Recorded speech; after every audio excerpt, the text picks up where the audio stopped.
Good evening, everyone. We're actually going to start with county tonight. We have one remote participant, so we'll be doing all votes by roll call, and I'll turn it over to Tom to chair the county agenda. Thank you, Madam Chair. Call to order the June 4th, 2025 meeting of the Nantucket County Commissioners at 5:30.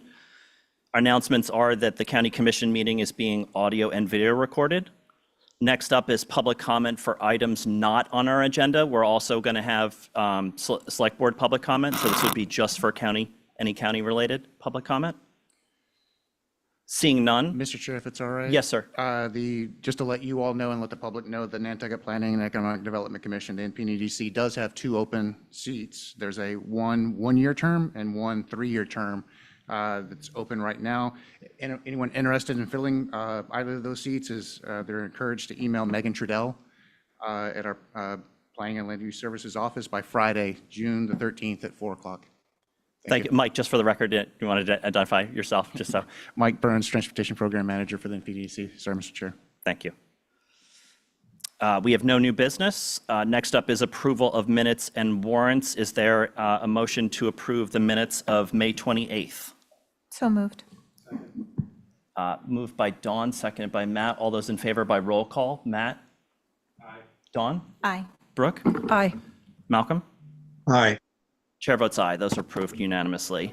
Next up is official business, request for review and selection of preferred alignment options for Tom Nevers Road multi-use bike path. Mike is here, Transportation Program Manager for the town, to introduce this item. Thank you, Mr. Chair, and I'll let the slides go up for everyone to see. Again, thank you, Mr. Chair. Mike Burns, Transportation Program Manager in PDC.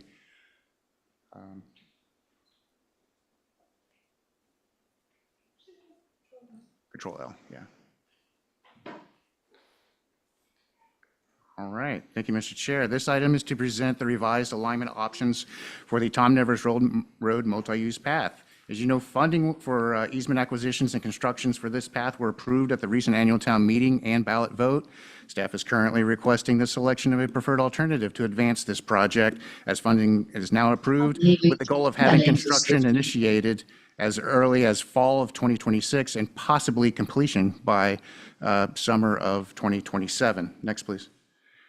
Last summer, staff did reach out to abutters on the east side of Tom Nevers Road and abutters on the south side at the end of the road to understand the level of support for the path and willingness to donate easements for any property impacts of the project. This map shows two project area segments, the east side between Milestone Road and Old Tom Nevers Road, and the south side between Old Tom Nevers Road and the end of the road at the playing fields.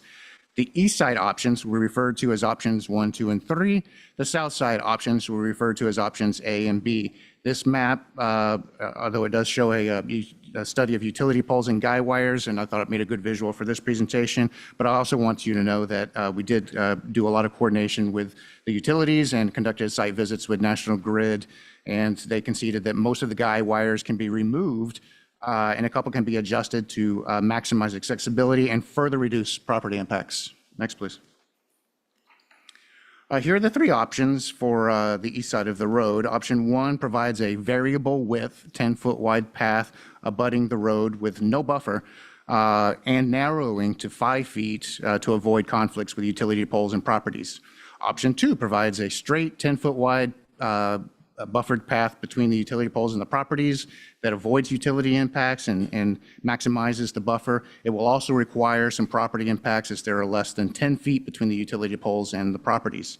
Option 3 provides a path with a reduced buffer of 4 feet from the road to ease property impacts and curves around the back of utility poles to avoid those impacts. Next, please. Option 1 again avoids any property impacts at all and utility impacts, but it does have no grass buffer for users nor for the DPW to maintain.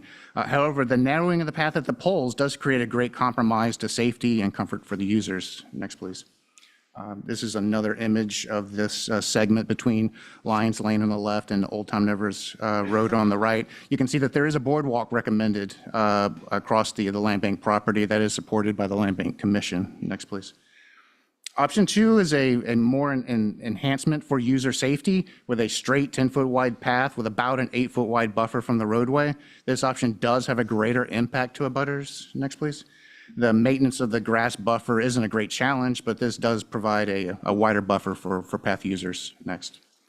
Option 3 is a balance of those two options, a 10-foot wide path that has mostly a 4-foot wide buffer from the roadway and greatly reduces property impacts while avoiding utility impacts. Next, please. It also provides a more interesting variation on alignment for better user experience. Next, please. From the other segments, or for the other segment, there are two options for the south side of the road, from Old Tom Nevers Road to the end of the path at the playing fields. Next, please. These options were developed to avoid utility poles and based on abutter feedback requesting alignments that minimize property impacts as much as possible. Option A on the left-hand side of the slide shows two 5-foot wide usable shoulders, or what we would refer to as bike lanes. Option B on the right-hand side includes a 10-foot wide multi-use path. I'll note that based on utility coordination, the guy wires, as I previously noted, there will be less of a conflict than anticipated, allowing the path alignment to be further shifted in many areas to further reduce property impacts.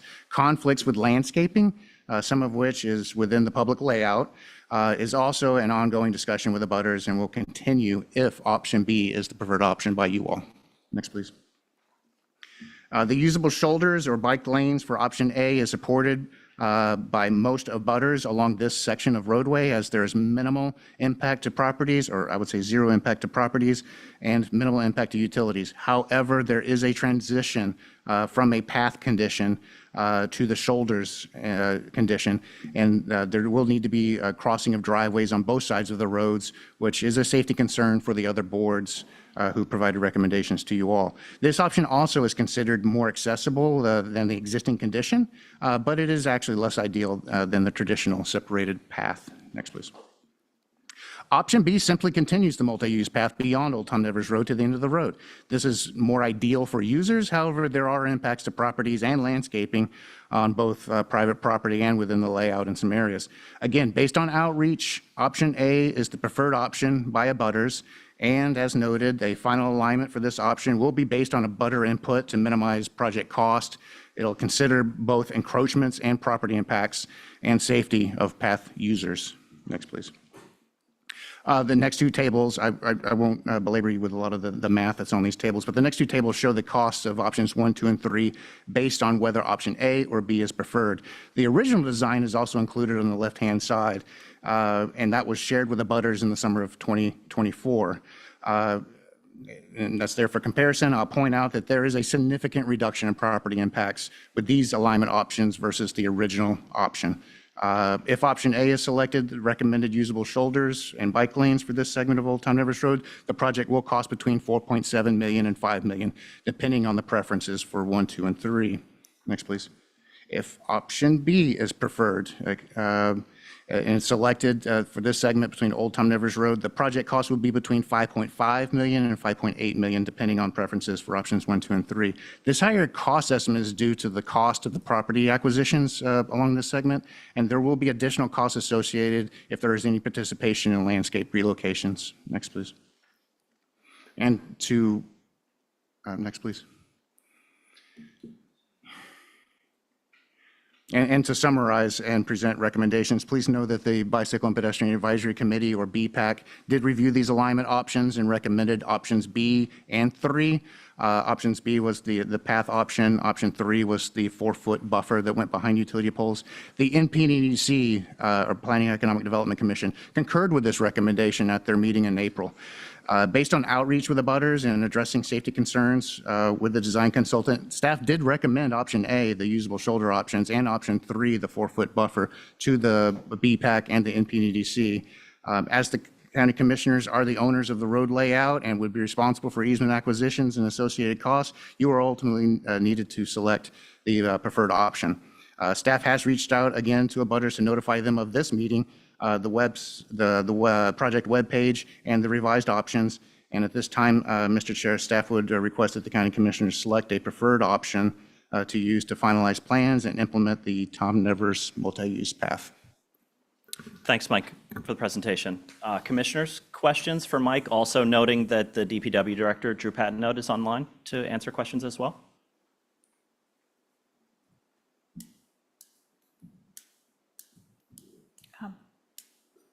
Are you going to take public Yes. comments? Because there's a hand up. Yes, thank you. Maybe before we start. Okay. Yeah, I mean, I've already reviewed this at MP and EDC, so I would like to hear from the public maybe first, and then, Great. Eric, if you could bring them over. Campbell, can you hear me? I can hear you, but the question is, can you hear me? Can hear you. It's a little muffled, but I think we can make it do. Please go ahead. Okay. So I just wanted to give a little input. I see the plans that have already, been approved by the NP and EDC, et cetera, but I prefer a larger buffer. I think that Tom Nevers is extremely foggy at many times in the summer when this path will be used. I think that even though the abutters would have some property taken, then their children themselves would be safer. I think doing a shoulder roadside thing is part of the problem that already exists out there. And I believe that that the most recent human auto accident occurred, in those conditions. So I really think that we need to take into the consideration the weather, and I would really prefer something with a buffer for safety concerns. Thank you. Thanks, Campbell. Erica, who's next? William Slaughter. Please go ahead, Mr. Slaughter. Are you able to hear me? Yes, sir. Well, that's not actually what I look like, but let me just say that I am one of the property owners that's affected at the end of the Tom Nevers Road by this. I've spoken to Mike on a couple of occasions. Our property is to Lyford, which borders Tom Nevers between Lyford Road and Bosworth Road. And by virtue of where our house is located on the property, this would have a significant impact on us. But I think that, as Mike said, all of the abutters on this end of Tom Nevers Road are in favor of, I guess it's option A of the two options that you have before you. That option, it seems to me, is less expensive than the other option. It has less property impact and is favored by the people who live on that section of Tom Nevers Road. And so I would urge you to select that option for that section of the bike path. Thank you, Mr. Slaughter. Next public comment, we have Amy Eldridge. Hi, Amy Eldridge. I'd like to agree with Campbell. I think that it is awful foggy out there in the summer, and nobody wants to see another accident out there. And as most of you guys know, my husband worked for this town for 31 years as a firefighter, and public safety is always sitting kind of on my mind. And so I agree with Campbell. I think the buffer would be helpful, because if you've got it right on the edge of the road, like Nantucket Road, that's scary in the fog. And I think having a buffer gives people protection. And, I understand the homeowner, so maybe a combination that was shown would be a good idea in some areas, but I think the buffer is going to be the safest zone. Thank you. Thank you, Amy. How do the commissioners feel about this project? I am inclined to follow the NP and EDC and BPAC recommendations based on what's in the packet to start out, but I would look for any other comments from my fellow commissioners. Dawn. If I may. Yeah, sorry. I tend to agree, but I just kind of wanted to back up why.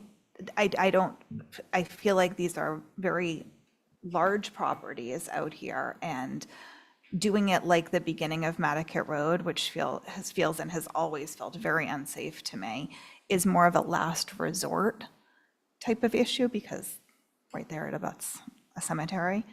But, and yeah, I almost feel like I wouldn't want to, wouldn't want to do this if it's essentially acting like a sidewalk rather than a truly safe bike path like we have on Milestone and we have on Surfside.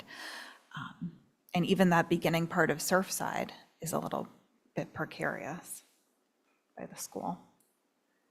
So with spending the money, I don't think it's worth it unless we do it as what I would call a real bike path Gotcha. or Go. multi-use. Hi, Andrew O'Shea, 10 Tom Nevers Road. I'm speaking on behalf of me and my family. We own the property together. I think there's going to be two sides to this. There's going to be the butters who don't want, the big impact on the property, and then there's going to be, everybody else who wants a great, big, wide bike path. I understand both arguments. Our argument would be that the way our house is situated, it's going to create a lot of noise for us on our property. That's a personal thing, and I'm sure other people will have the same situation. People walk up and down there early in the morning, and we're also going to lose a lot of our barrier to the road, which is all of our trees, our old trees. They're all going to be, cut down, and we don't have that much of a barrier is the problem. I guess in effort to compromise, I would suggest maybe doing the one that's a little less impact, still have a buffer, but not have the giant buffer, just because there are two groups here to consider when it comes to making this decision. I mean, obviously, I'd like to say A is the best, but, I feel that, there's a lot of opposition to that, obviously, but if we could compromise, it might be, that might be nice if that could happen. Thank you, Andrew. All right, thanks. Thank you. Yes, sir.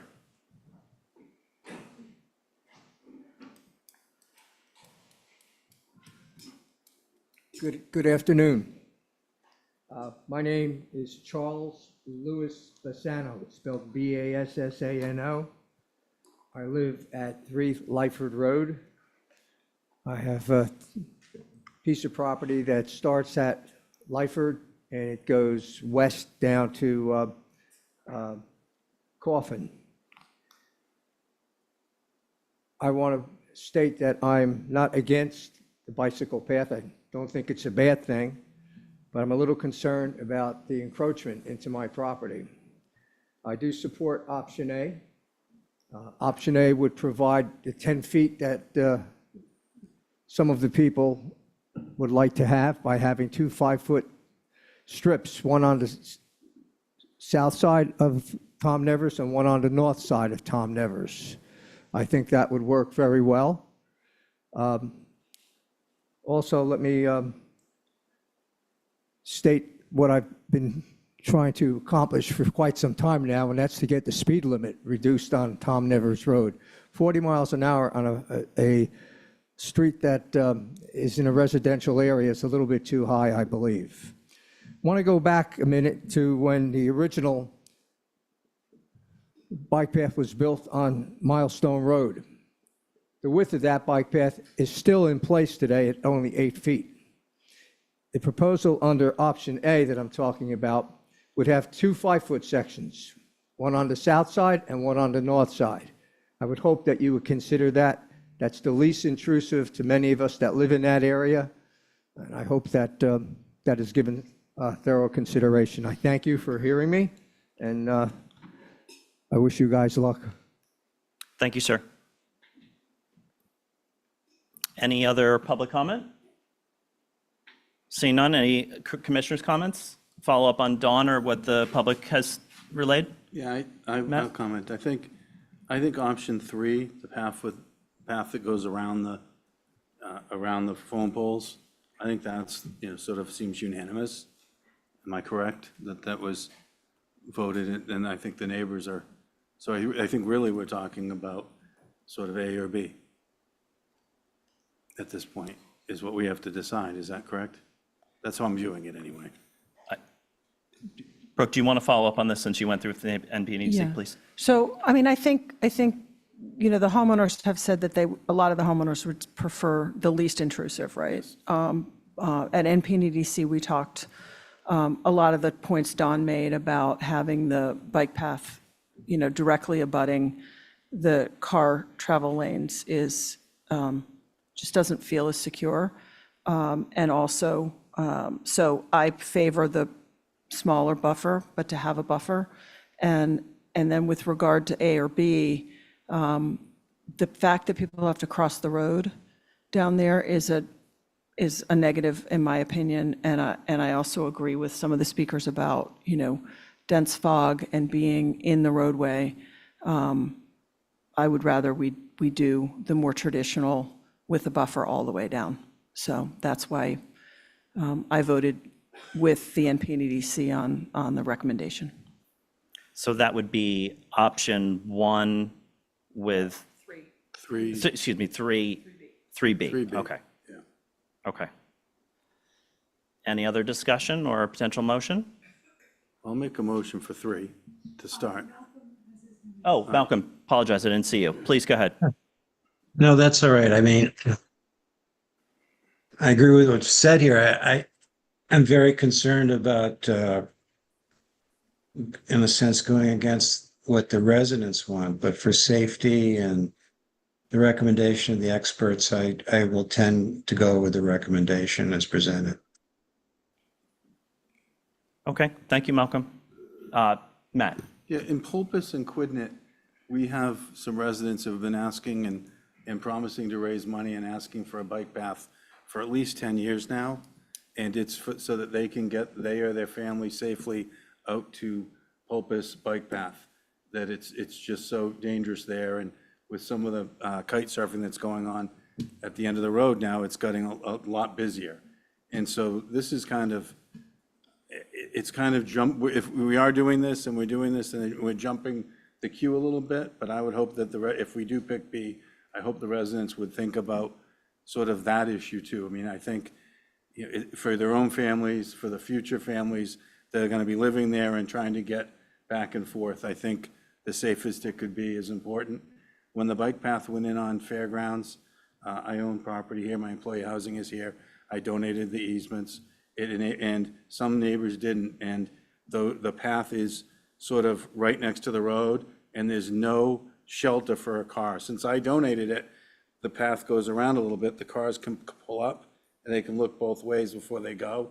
If I didn't donate it, they'd be like going, the bicycles or the cars would have trouble every time. And so I do think that what Mike is doing is to make it as safe as possible.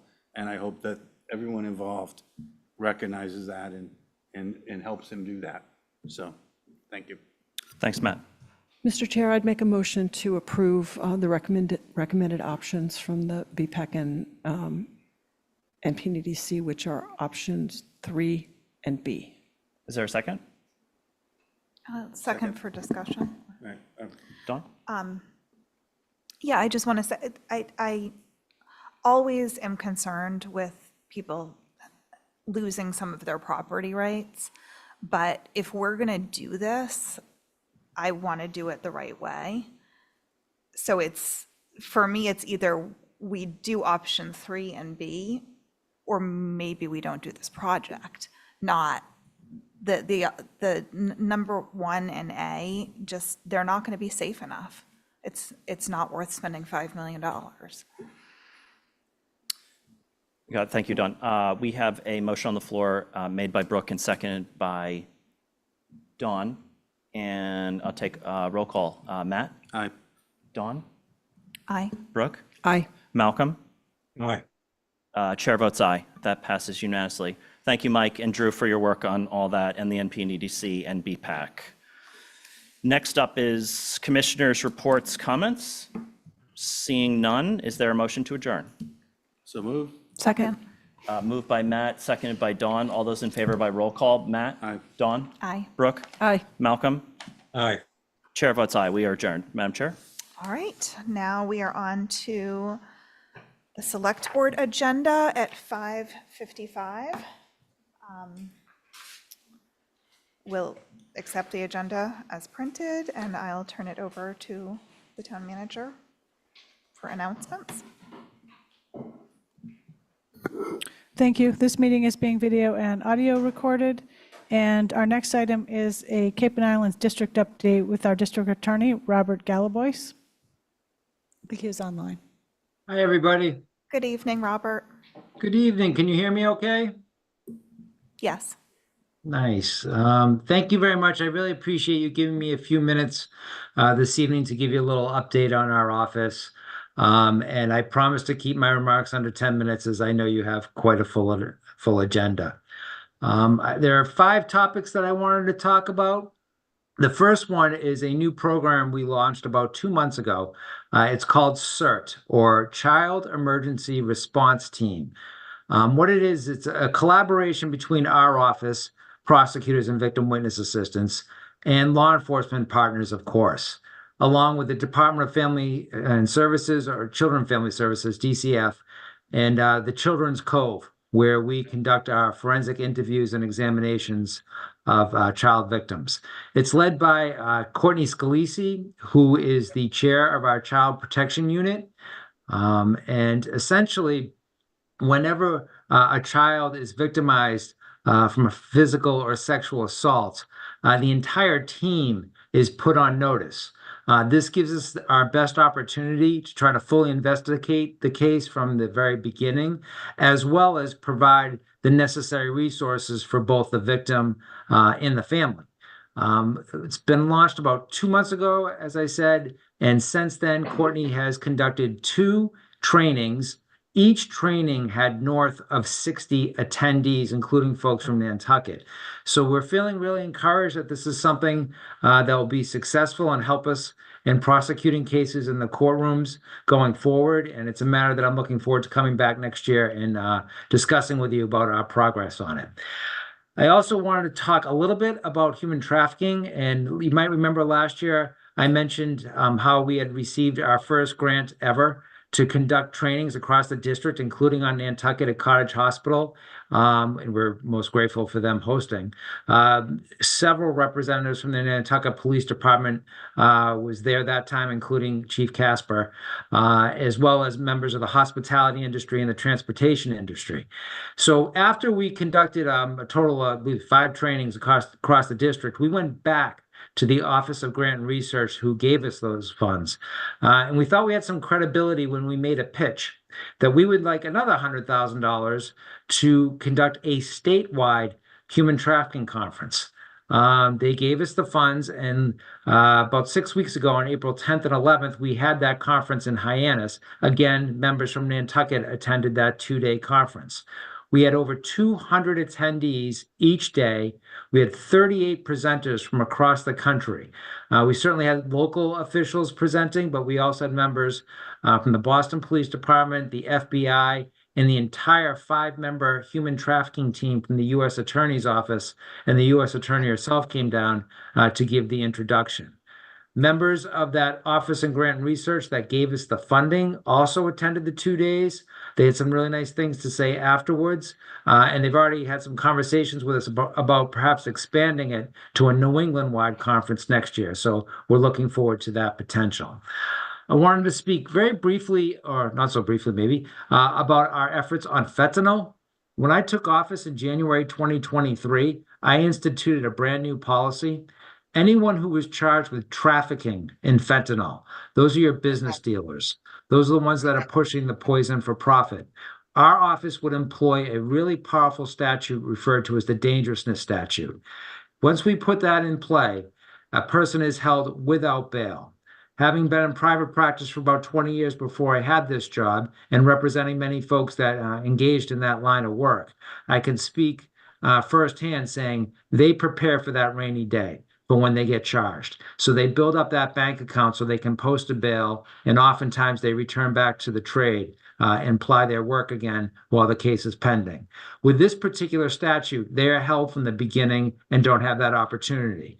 We're really fortunate that all of the judges across our entire district, including Nantucket, have bought into our request to hold them without bail. And now we have some data to digest.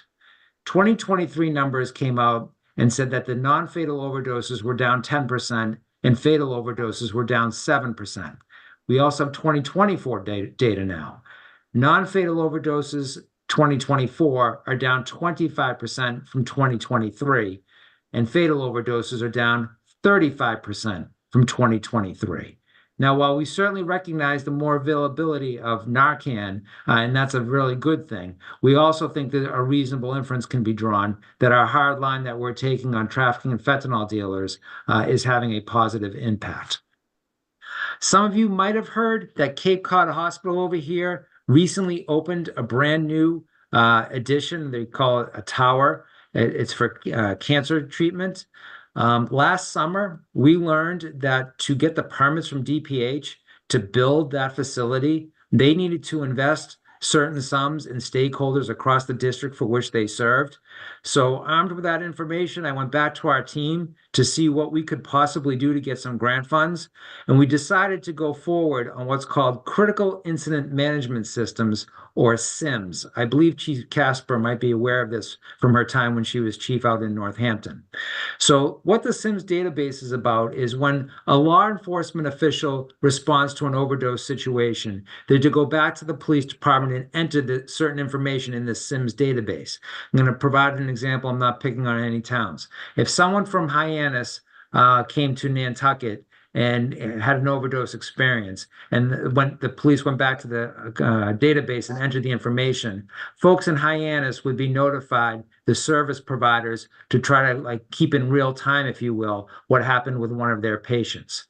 So we thought we could have an opportunity. We saw some ways to expand this SIMS database in two different ways. And this truly happened. I was at my local pub one night getting dinner, and I bumped into the president and CEO of Cape Cod Healthcare, Mike Loff, and it was literally starting with me taking some notes from what he was saying on a napkin. Bring that back to my team. That napkin turned into a 10-page single-space proposal that we submitted. After about 6 or 7 months of meetings with Cape Cod Healthcare, we then began meeting with the Department of Public Health, and after 9 months, we were awarded the grant funds, which totaled $1 million. We're really excited with the possibilities. There's two different ways we're looking to expand this SIMS database. One is the outreach. Right now, 14 out of 15 police departments on the Cape utilize it, but we want to expand it to the 6 police departments on Martha's Vineyard, where we've already got some pretty good feedback that they're interested in it, and would like to have a conversation with folks on Nantucket, certainly Chief Casper, to see if there's an interest there in participating. And the database itself, we've taken a look at, and while it's used exclusively right now regarding overdoses, we see room for other areas. We see room for perhaps interpretive services. We see room perhaps for housing services, and we see some room perhaps regarding wellness issues. So we are also really excited exploring in the coming years what we're actually able to do to maximize this SIMS database, and I look forward to coming back and talking to you next year about this. The last topic I wanted to talk about is in the area of elder fraud. Every single month over here in the Cape, the detectives gather at Howard Police Department to share whatever cases that they've got going on to try to help each other out. I try to make as many of those meetings as I can. And for the first, almost 2 years, it was just kind of constant conversations about B&Es into cars, B&E into seasonal homes and abandoned homes. And then last summer, I started noticing a lot more departments speaking about elder fraud cases. And then eventually it was all the departments going around the table. So last fall, I asked for some data. I asked for 2023 numbers and year-to-date 2024 for elder cases handled by any of the departments, all of them. And I got departments from from all of the departments in my district. I happen to know the Barnstable numbers off the head. The percentage I'm going to reference at the end is fairly consistent with all the police departments across the district. Barnstable had 393 cases of elder fraud in that time frame. Of that, they were able to put resources together and put a report together in 253 of the 393. Of that, they were only able to charge in 15 cases. So obviously the matter is just too rampant and they don't have the resources. So going back to the team, I said, what can we do to possibly help out? We came up with a plan. Our plan involved trying to hire 2 forensic examiners. We're thinking of CPAs that might be towards the tail end of their career. They made their money in private practice and perhaps they want to engage in public safety now. We want to hire a couple more prosecutors and a couple more victim witness assistants. The total package for that is $580,000. We've began reaching out for support. I started with all of our police chiefs. So far, we've received 21 out of 22 police chiefs' letters of support, including Chief Casper, which we're most appreciative. The 22nd one happens to be out of medical leave soon, and we do expect that he'll be signing off on it. We then turned to banks. Cape Cod 5, they signed off on a letter of support. The Cape Cod Cooperative has signed off on a letter of support. We recently met with Martha's Vineyard Bank. They've indicated that they will sign off on a letter of support. And we're meeting with Siemens Bank within the next couple of weeks, and the anticipation is the same there. What I'm doing with all of you folks now, I've been doing across the entire district. Towns and select boards and town councils are now stepping up. The Barnstable Town Council, the Falmouth Select Board, Brewster Select Board, Yarmouth Select Board, Dukes County Commissioners, Barnstable County Commissioners are all indicating that this is something that they feel is truly important and want to get behind our efforts to secure these funds to provide the additional resources. It's even gotten the attention now of a Boston news station, and they're indicating that should we have some sort of summit in the fall, and that's some conversations we're having to try to address this and increase our resources, they may very well cover it as a news story. So if this board, be it the county or the select board, have an interest in trying to help us in these efforts, please know that we would very much appreciate that support. We can continue the conversations and get you additional information through the secretary. So that is my pitch. I certainly stand prepared to answer any questions that anybody might have. Anybody? No, thank you so much. Appreciate it. Thank you for your time. Have a great night. You too. Take care. Bye-bye.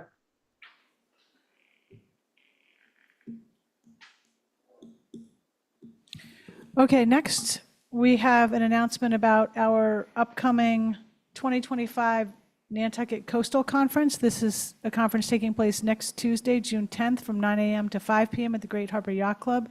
There is a sign-up registration link. It's on the select board agenda, and it involves a lot of discussion and presentation of results and plans and projections and all kinds of things related to coastal resiliency. It's supposed to be a really great conference. I have myself signed up.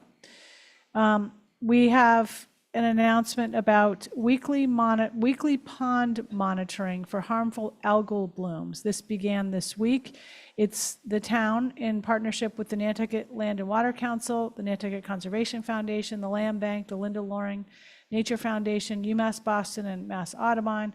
And the ponds are weekly monitored for harmful algal blooms from June 2nd through October 3rd. And there are signs around, people have probably seen them, in various locations around every pond.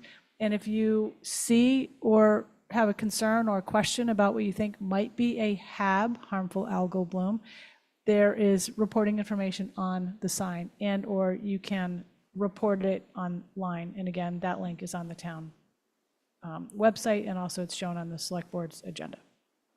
And that's it for announcements.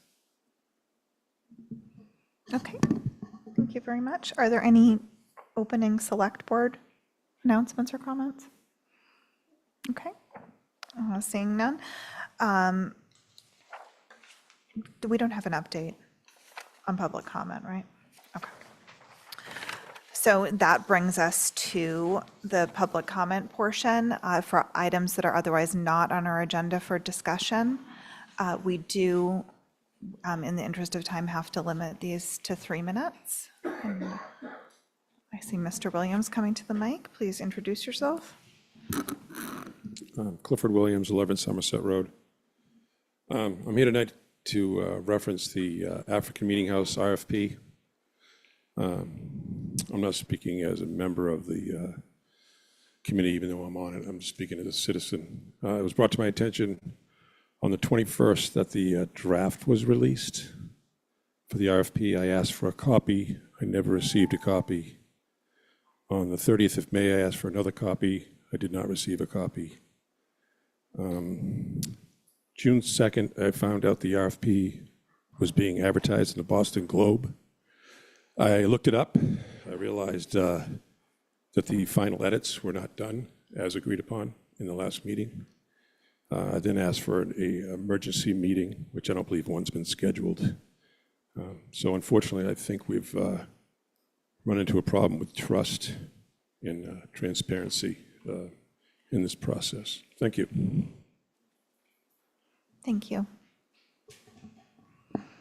Rebek Duhame, online.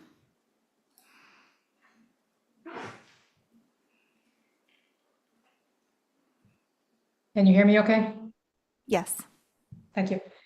go ahead. So this is following up on some previous questions that I raised with regard to the short-term rental permit process and some new questions.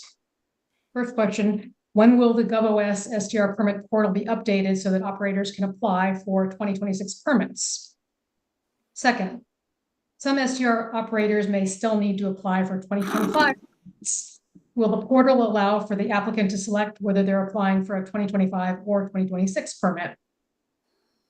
3, how does the town plan to publicize the start date and deadline for 2026 STR permit applications?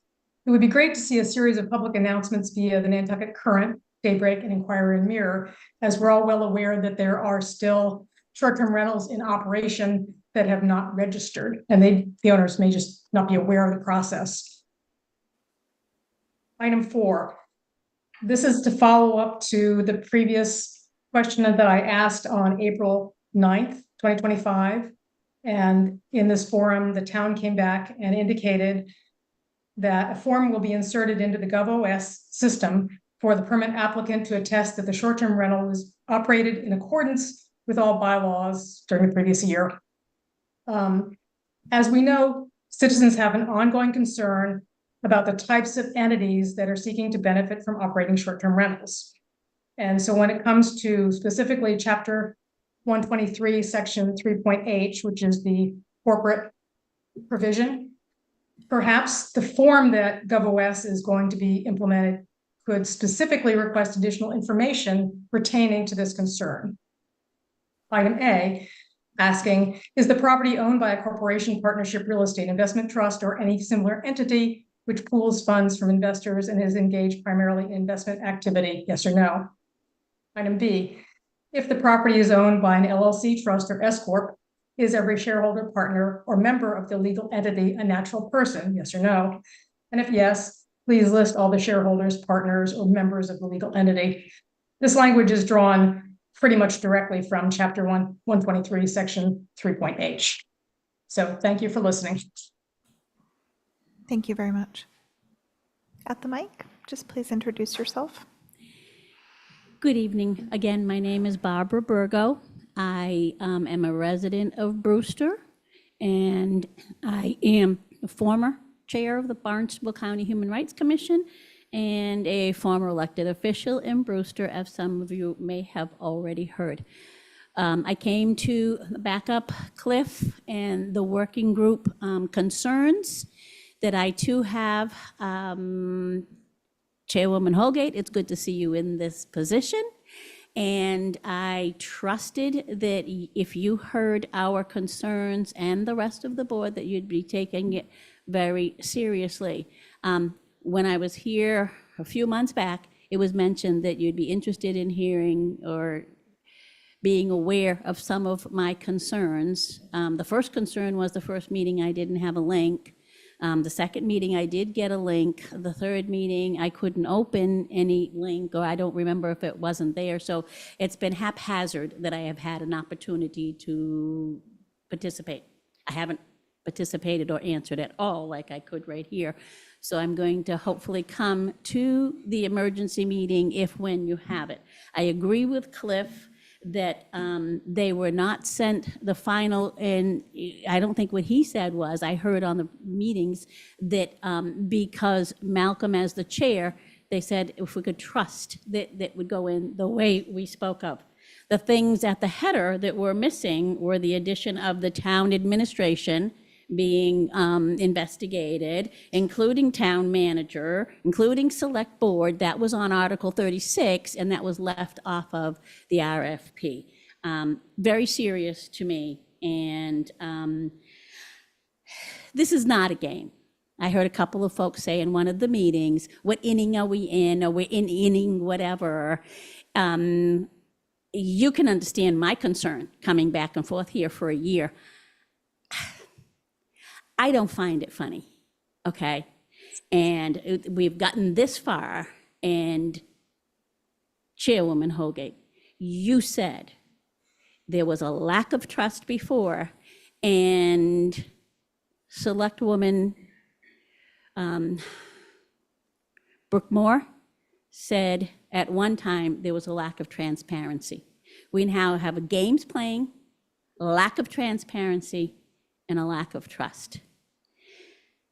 I would like to know also, please, what papers this was put into. I know the Boston Globe because I picked it up, and it did not state the way it said. And I wondered if it was Cape Cod Times, if it was Nantucket, and how much this cost and how many days it was posted. Thank you. Thank you.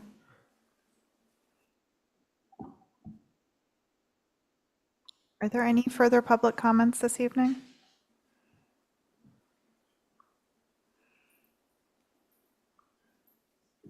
Amy Eldridge, this is in regards to the stuff you guys were talking about, County Commissioner, about the bike path. I know in the past I've been battling through planning board over this Sankaty Road, Pulpus Road bike path and the safety issues, and that's actually going to possibly be adjusted back to deal with a rear lot subdivision going in right next door to me at 62 Sankaty Road. And it was said at a couple of the planning board meetings from some people on the board that have been there for a while that, you know, back in the day when they planned the Pulpus bike path, the Nantucket due to land issues, and also having the crossover in Surfside, that some of these bike paths weren't quite ideal.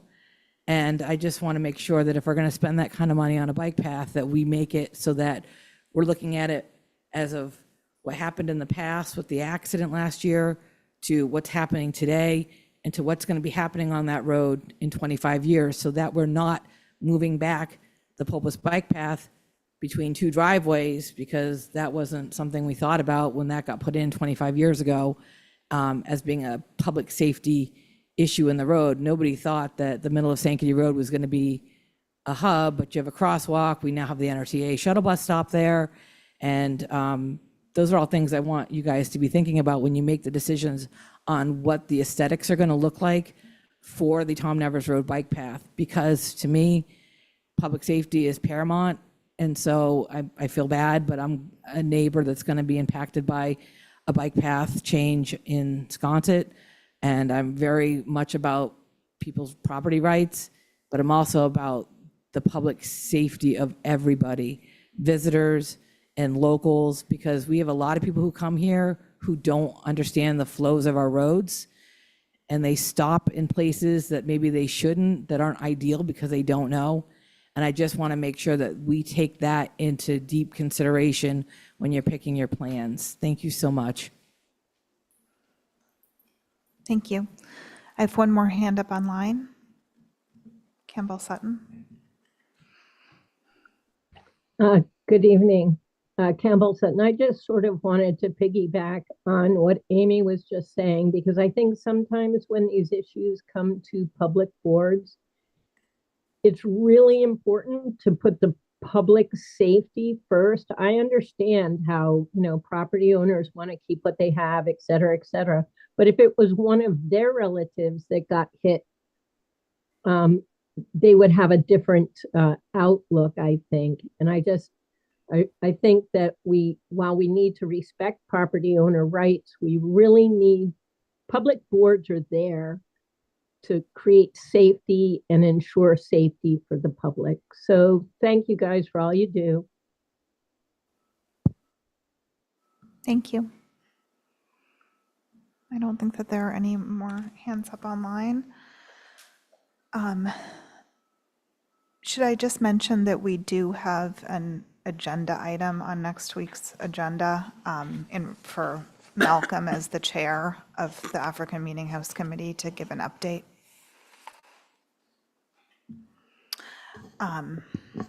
Next up, there's no new business that I'm aware of. Approval of minutes and warrants. Move approval? Second. All those in favor by roll call? Matt Fee? Tom Dixon? Aye. Brooke Moore? Aye. Malcolm McNabb? Right. And Don Holgate, aye.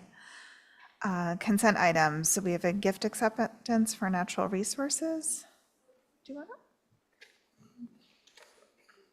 want to read that? Yeah, Natural Resource Department for use of sponsorships for the June 10th, 2025 Coastal Conference, $1,000 gift from the Nantucket Conservation Foundation, $500 from Linda Loring, $1,000 from the Trustees of Reservations, and $1,000 from the Nantucket Islands Land Bank. I'd make a motion to accept all gifts for their designated purposes and send thanks to the donors. Is there a second? Second. Second. All those in favor by roll call? Matt Fee? Aye. Tom Dixon? Aye. Brooke Moore? Aye. Malcolm McNabb? Aye. Don Holgate, aye. Carries unanimously. Next up, we have citizen departmental committee requests and reports. Number one, Robert B. Auer has a request for a waiver of our town noise bylaw for the C Street 3rd Sewer Force Main Project for line painting, 10 p.m. to 7 a.m., June 17th through June 27th. Is there any discussion?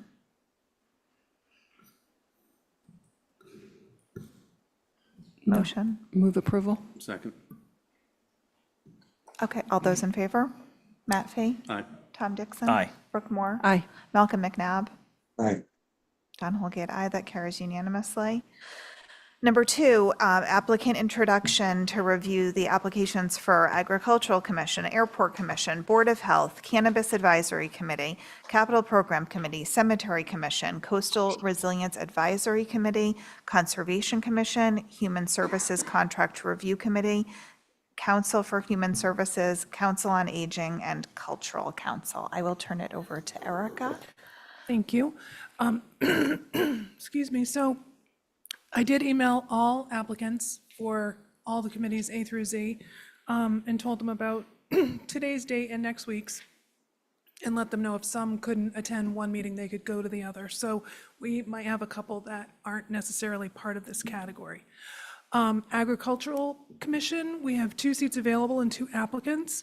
Ella Potenza and Isaac Basibe, and I know I saw Isaac online. I'm not sure if Ella is here.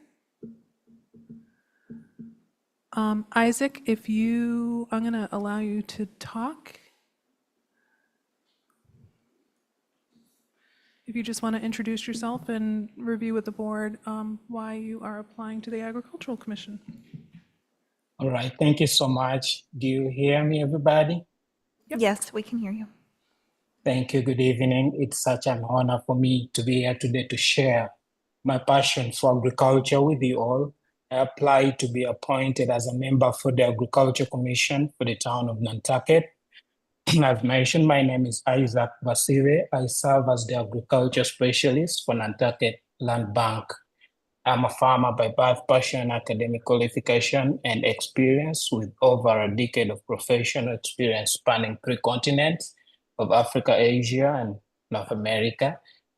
Here in Nantucket, I've had the pleasure of growing food for our island community for close to 6 years with Ballett's Farm and Fogtown Farm. I have had a privilege of working with diverse farming systems, tackling unique agriculture challenges, and implementing innovative solutions to drive sustainability and efficiency. And throughout my career, I have been deeply committed to sustainable farming and precision agriculture, two pillars that I believe are essential for strengthening our local food systems. Now, members, Nantucket holds incredible potential to grow agriculture as both sustainable industry and vital contributor to food security.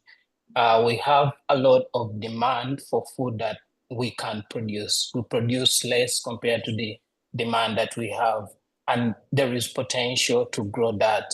And with that, if I'm serving on the Agriculture Commission, my goal will be to support initiatives that increase local food production, optimize land use for farming, and integrate climate smart practices to preserve our island unique ecosystem. I look forward to learning from the deep-rooted knowledge that we have in our community and collaborating with all the different stakeholders in seeing this go through in any capacity that I'll be serving in. Thank you so much. Thank you. For the Airport Commission, we have 1 seat available and 2 applicants. Walter Flaherty. Walter reached out and said that he'll be here on the 11th.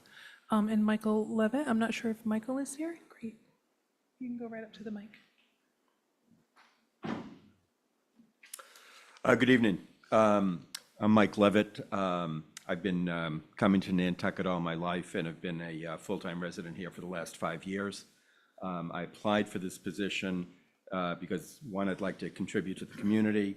I think it's an opportunity for some fresh blood on the commission. I don't think there's been a turnover there for more than 5 years. And I think I'm uniquely qualified for the role on the commission. For the last 40 years, I've worked in the aviation business, most recently in the corporate and private aircraft industries as a consultant to owners and users of aircraft. A key constituency of the airport here are those owners, and they're also a key customer of the airport, providing lots of revenue to it. Previous to that, I've worked where I've been a contractor and a consultant to airports, port authorities, municipalities, state and federal governments, and the military, including the FAA. So I deeply understand the contracting requirements to entities such as these. I've run businesses with more than 100 employees, $50 million revenue with P&L responsibility. I tend to have a very collaborative approach in working both with people within my organizations and have been involved in many industry groups. I'm also a user of the airport. I understand that it's a vital asset to the island. It's a gateway to Nantucket for both residents and visitors. It's our sole air hub for both passengers, freight, and life flights, and I think I can contribute. Any questions, or is this just a statement period? Oh, thank you. Thanks, Mike. For the Board of Health, we have 1 seat available and 2 applicants. Carrie McKenna. Carrie is going to try to come on the 11th, and Louisa Lindgren. Great.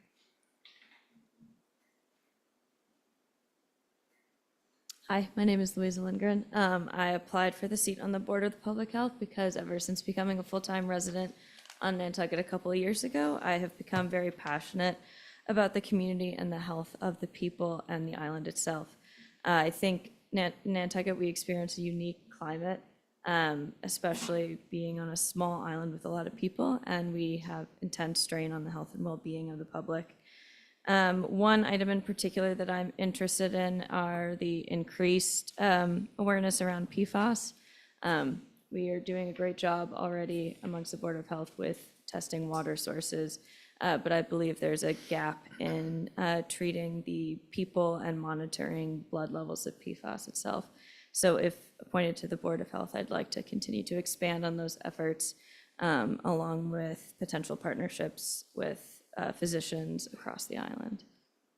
Thank you. Thanks, Louisa. Thank you. Cannabis Advisory Committee, there's one seat available and no applicants, so if anybody's interested in that, they can contact me. Capital Program Committee, there is one seat available and one applicant, Caroline Baltzer. And I would just note that Caroline has also put in an application for the Nantucket Historical Commission, so if she wants, I think she can speak on both, if you want. Thank you. Caroline Baltzer. I'm seeking reappointment to the Capital Program Committee. I started in January for the one-year seat, and I've been really enjoying working with Howard and Christy and John and Jill and Dawn and collaborating. I enjoy it, and I think I'm good at it because it's has to be aware of a lot of different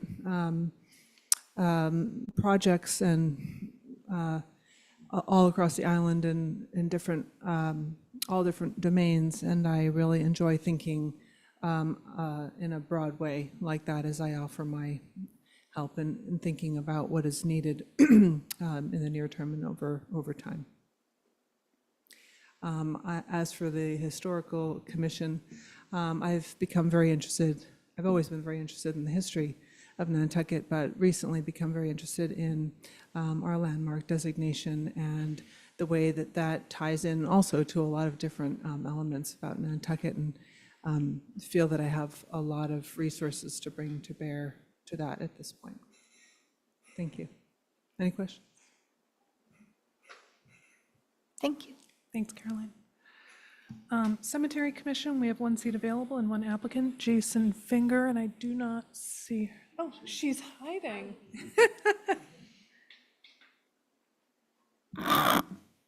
Good evening. I'm Jason Leonardo Finger. I have applied for the Cemetery Commission because I'm very interested in island history. As many of you know, I work for an island organization that focuses on one person in particular who I will not say, and I've been doing it for a very long time. I've served on several committees for the town, including the HDC, the Historical Commission, and the Historic Structures Advisory Board. And island history is my passion. Preservation is my passion. And I'm also very interested in the preservation of our cemeteries because they're just as important as the rest of our built environment here on the island. And for about 20 years or so, I have been running a workshop every summer to teach people how to take care of their own family's historic stone monuments. I was trained by a conservator about 20 or so years ago. She came to the island via a Community Preservation Act grant that I had written for the Unspoken organization. And we worked together, and she trained me, and I have been doing that now, as I said, for about 20 years. And it brings me great joy. I think that people don't understand the importance of our cemeteries and who is buried in our cemeteries, and also the significance of the stones that mark their burial sites. So I would love to be a part of the Cemetery Commission. Thank you. Thanks, Jason. Thank you. Coastal Resiliency Advisory Committee, there's one seat available and one applicant, which is Joanna Roach, and she is on the boat, and she asked me to read a statement. It is my privilege to serve on this committee. It has been a valuable experience for me and is also one of the ways I am able to give back to Nantucket. Planning for coastal resiliency is a critical task, and I am committed to helping our community make thoughtful, science-based decisions that protect both people and place. I bring a collaborative spirit, a deep love for this island, and a strong belief in the power of long-term planning. I would be honored to continue contributing to this important work. Conservation Commission, we have 3 seats available and 3 applicants. They're all the incumbents, and I see at least 3 of them. All 3 of them are here, so we'll just go in order as they're listed. Seth Engelborg.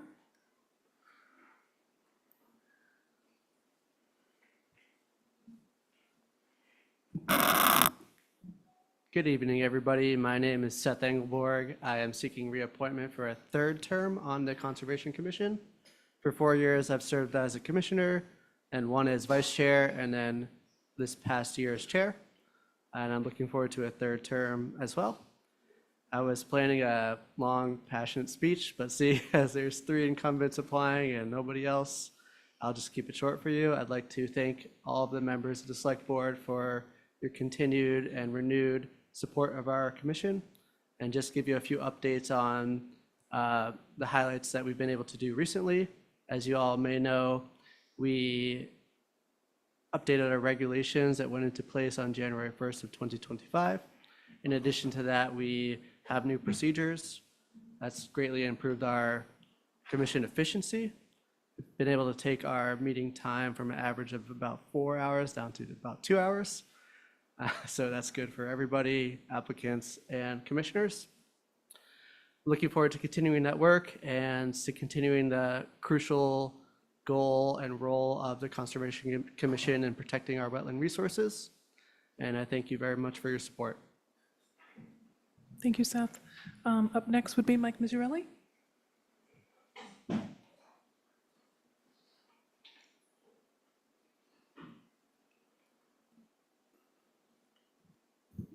Good evening, everybody. Mike Mazzarelli. Just completing my first 3-year appointment on the Conservation Commission. It went quickly. We got a lot of work done, and as Seth elaborated, I also, with the speed of government, there's a lot of stuff that will lapse into the next 3 years. So looking forward to tackling that. And I currently serve as the NP and EDC rep from the Concom. So I'll be looking to do that again if my fellow commissioners decide to reappoint me that way. And I'd appreciate your support for another 3-year term. Thank you. Thanks, Mike. And lastly, we have Joe Plandowski.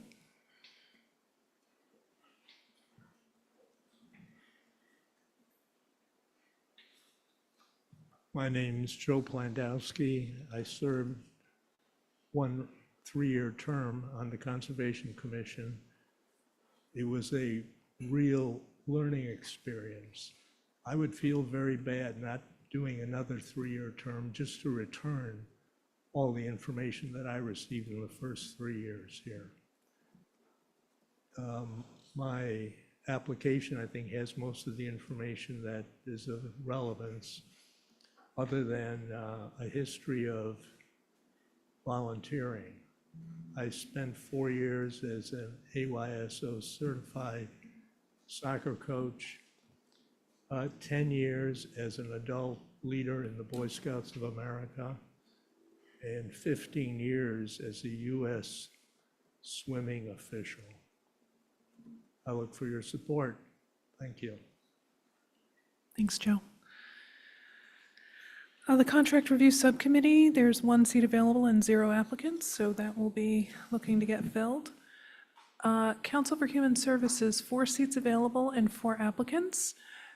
And let's see, Suzanne Keating, I think I saw her in the back.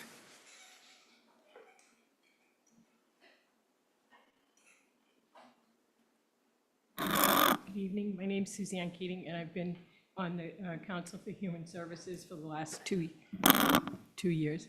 Yeah, good. And I really want to continue because we're right in the middle of doing a needs assessment for the town of Nantucket, and we just did review for 10 different organizations. We're meeting tomorrow to go over and get kind of down to our top 3. And I don't want to stop in the middle of doing this work because I feel it's very important for the well-being of the citizens of the town and county of Nantucket. And my background's in sociology and social services, and I'm just really happy to be able to do this. Thanks, Suzanne. The next applicant is Amanda Wright. I'm not sure if Amanda is here. Not that I see. Tara Vestieri, she is online. Hello. Hi, this is Tara Steary. How's everybody? I want to say I appreciate the opportunity to submit for reappointment for this position.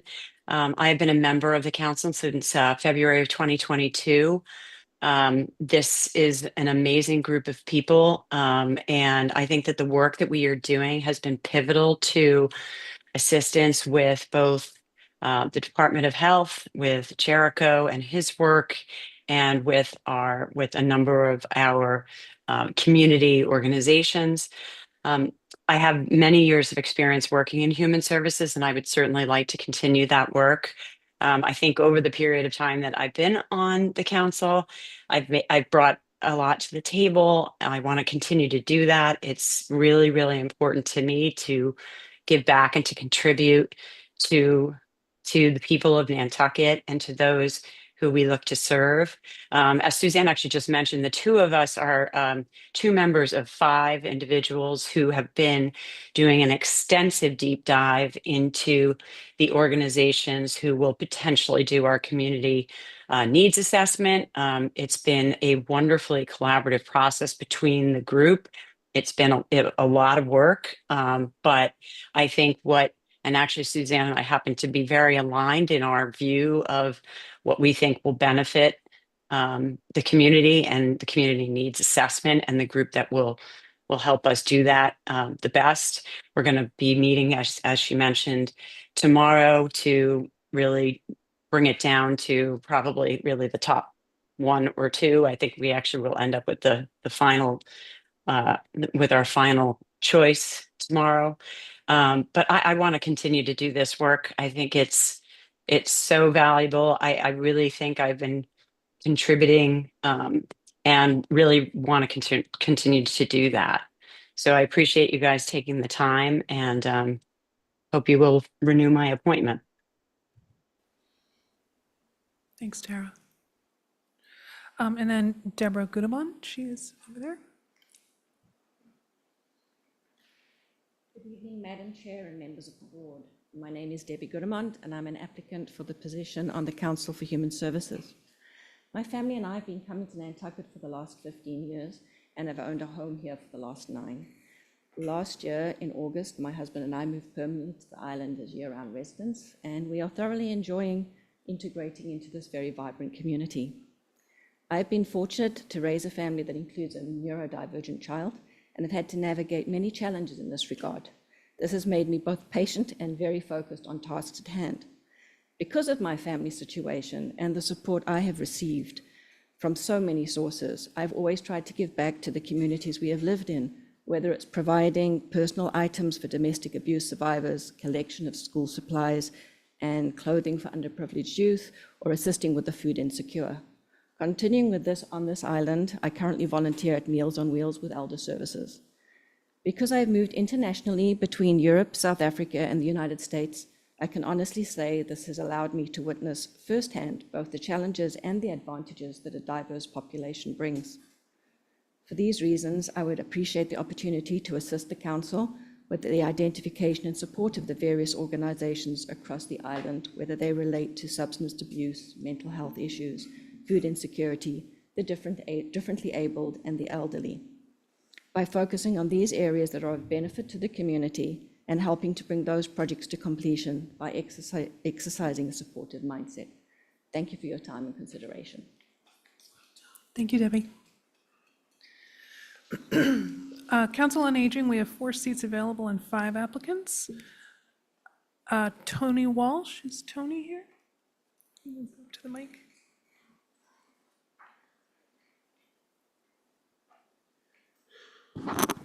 Thank you for hearing me. Tony Walsh, what's left of him. Yes, I would appreciate appointment to the Commission on Aging. I think that I have something to offer. My knowledge of the commission is only that the advertisement that it appoints the senior of the year, but I have to think that it can do a lot more than that. I'm in my 84th year. I'm a Navy vet, 3 years in Vietnam. University of Pennsylvania trained lawyer. A healthcare practice, hospitals, nursing facilities and their financing and their problems. My closest professional association and friend during those years, who has recently died, was chair of the grant committee for the Pew Charitable Trusts. He got me into a lot of things. I was 10 years with the American Lung Association, serving southeastern Pennsylvania, New Jersey, and Delaware. 3 years as its president. I was president of the Philadelphia Clean Air Council. I was lucky enough to marry a Nantucket girl. We weren't lucky at the end. She had Parkinson's for 18 years. And a little known secret is that there's a cluster of Barnard graves at Longwood Gardens in southeastern Pennsylvania, and she wanted to be there. And so I removed her from the island, and I came back to sell the house, and I said, "You're crazy. I'm happier here." And I'm overwhelmed by the generosity and support that I've received from the Nantucket community. Up the stairs, I'm living alone in Surfside, and up the stairs on Christmas Day came people with dinner. The generosity, the dinner was from Sea Grill, and the family that delivered it, and you know who, 4 of them, they stayed with me for an hour that day. Just great people. And the last speaker, she delivers meals to my house on, I think, Monday. And the sheriff and the deputies come to the house on Friday. Tuesday is Barry Thurston. He sold me my fishing rod in 1987, I think. For $90, I went in to get it fixed, and it's now $990 for the same rod. But in any event, Barry's older than I. He walks up the stairs to my house, an upside-down house, and he delivers my dinner. And I got the message. It's time for me to find some way to give back. And that's why I put my application in. I don't know. And you guys are puppies, you don't know yet. But at this age, trying is as important as doing. So that's why I've reached out to you. I think I can make a difference. And I thank you for your time. Thank you, Tony. Robert Kucharavi.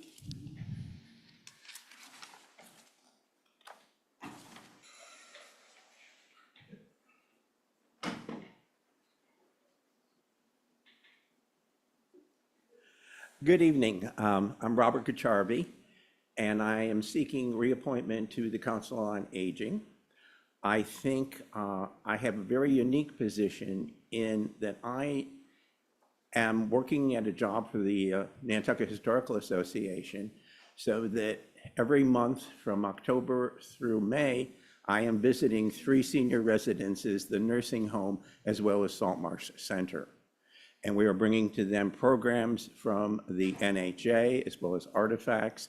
And we are also collaborating with Mariah Mitchell. Jason's a good friend of mine, the Athenaeum and Nantucket Historical Trust to kind of bring enrichment to the lives of our seniors on the island. About 3 years ago, I started another program, which is called On the Road Overseas. And so every fall and spring, I am on the Cape visiting senior centers and just listening to what some of the concerns are out there on the Cape. And we're looking to even expand that program to more of Massachusetts. In addition, I'm kind of in a very enviable position that I sit on the board of Elder Services of the Cape and Islands. So I have access to all the legislation that's going on, all the fighting that's taking place in Washington, access to the state representatives and senators. So I would like to continue my position on the Council of Aging because I think I can add a lot of kind of listening and just bring many things to the council just because I'm blessed enough to be in contact with so many seniors. Thank you for your time. Can I answer any questions? Thank you. Thank you, Robert. The next applicant is Erin Lynch. She is unavailable to be here tonight. Kelsey Gray, I'm not sure if she was able to join. We had been emailing back and forth. I know she was looking at childcare. And then Diane Flaherty, she is also away and will be here on the 11th. The Cultural Council, there's 4 seats available and 3 applicants. Barbara Tibbetts, is Barbara here?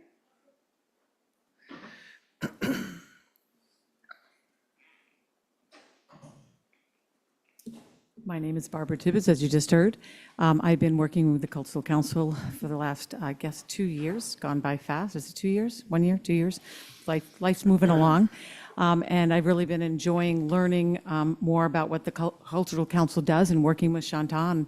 I'm uniquely qualified in my mind because I create a scavenger hunt in a book, which is about Nantucket, and I'm involved in the tourism industry, and I'd like to continue to learn more and see what we can do for this island to enjoy it. Thank you, Barbara. Bethany Oliver is the next. I'm not sure. I don't think Bethany's here. And Sarah Ellis. Sarah's not here either. So Finance Committee, 4 seats available and 8 applicants. First up is Martin McCarroll. Is Martin here? We had been emailing as well. Jill Veith. I don't see her. Anthony Goodemon will be on next week remotely. Chris Glowacki. Shelley Lockwood. Rick Atherton, Kit Murphy, and Matt Mulcahy. Erica, Rick, and Kit are online. What? Rick and Kit are online. Okay. Well, Matt's already up, so let's let him go, and then I'll go back. Thank you. Good evening. Can you hear me okay? There. My name's Matt Mulcahy, and I'm applying for one of the seats on the Finance Committee. And my motivation for doing that is giving back to the community and public service. I have served on this committee before from 2007 till 2016. And I do have, I feel I have experience in how the process works and seeing how the sausage is made. And it's really about all I have to say. If any questions for that. Thank you, Matt. Great, thank you. I'm going to let Kit speak. Sorry about that, Kit. I'm assuming everybody can hear me. I can hear me. Like Matt, I too had been on the committee before, and I think it's really interesting that I think 3 or 4 of us are applying to go back on the committee. I wasn't on it that long before because work projects just kept interfering, and I really couldn't serve very long. I have spent my entire career in the banking industry, analyzing financial statements. I'm a complete nerd when it comes to numbers. I love them. They make me happy. I'm very adept at doing budgets and projections. I'm trying to think what else I can say. I was a finance major, an accounting minor, and a Spanish minor. And I think this may sound, I don't know how it's going to sound, but with Denise Cronow coming off, I think one of the spots, if not both of the spots, should be given to women on the Finance Committee this go round. Thank you. Thank you, Kit. I see Deanne on. Oh, there's Rick. Let me pull him up. Rick, are you available to speak on your application? Should be I am. Can you given to women. can you hear me? Yep, go ahead. Wait, Erica, I really thought, and I think maybe some others tonight did, that the Finance Committee was on for June 11. Oh, you're right, actually. You're totally right. So you can speak tonight or you cannot. So I'm happy to participate tonight if you prefer. As some other people have mentioned, I have a former member of the Finance Committee. I look forward to sort of reinvesting in that process. I think I bring a significant amount of institutional knowledge. I may not agree with the select board or planning board or the finance committee on all issues, but I think a different voice might be very helpful at times. I pride myself on trying to be reasonable and listen to all interested parties on the issues. I think I showed that when I was a member of the select board. And I would seek your support in being reappointed, not reappointed, but appointed again to the town's finance committee. Lots of serious issues are coming forth, and I think I can.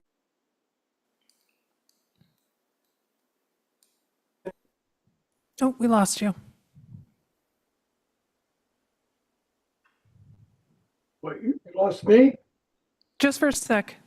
Okay. I may have finished, Erica, so. Okay. And, you know, you're And right. maybe I'll come next week to just to say FinCom hi. tonight. But I forgot that Matt had asked to speak tonight, and then I got carried away. So that's going to be it for tonight. Thank you. Okay. We're moving on to town manager's report, and I'm going to be recusing from this first item. So Matt, Okay. all you. So first off, we've got a review of proposed sewer rate increases, and the finance director is going to take us through, and perhaps our consultant, Frank Ayotte of Hazen and Sawyer, will be assisting. And I just wanted to mention that sewer rates do need to be increased for the next fiscal year in order to, I think, Brian, you and I have talked about, meet the revenue projections. Correct. And we are also in the process, Mr. Fee has a couple of times, maybe more than a couple, has asked about all other fees. And we are in the process of developing a pretty comprehensive presentation for the board on those. It's a little bit complicated because some have statutory caps, some are capped by a bylaw, some are at the discretion of the board, some are tied to the cost of the town's work to do the activity that requires the fee. And so there are just a lot of factors, but the idea behind this review is that ultimately we get to a point where the fees are increased as they are statutorily allowed to be by perhaps the CPI or something like that, so that we don't get into a large rate increase every now and then rather than a little bit annually or something along those lines.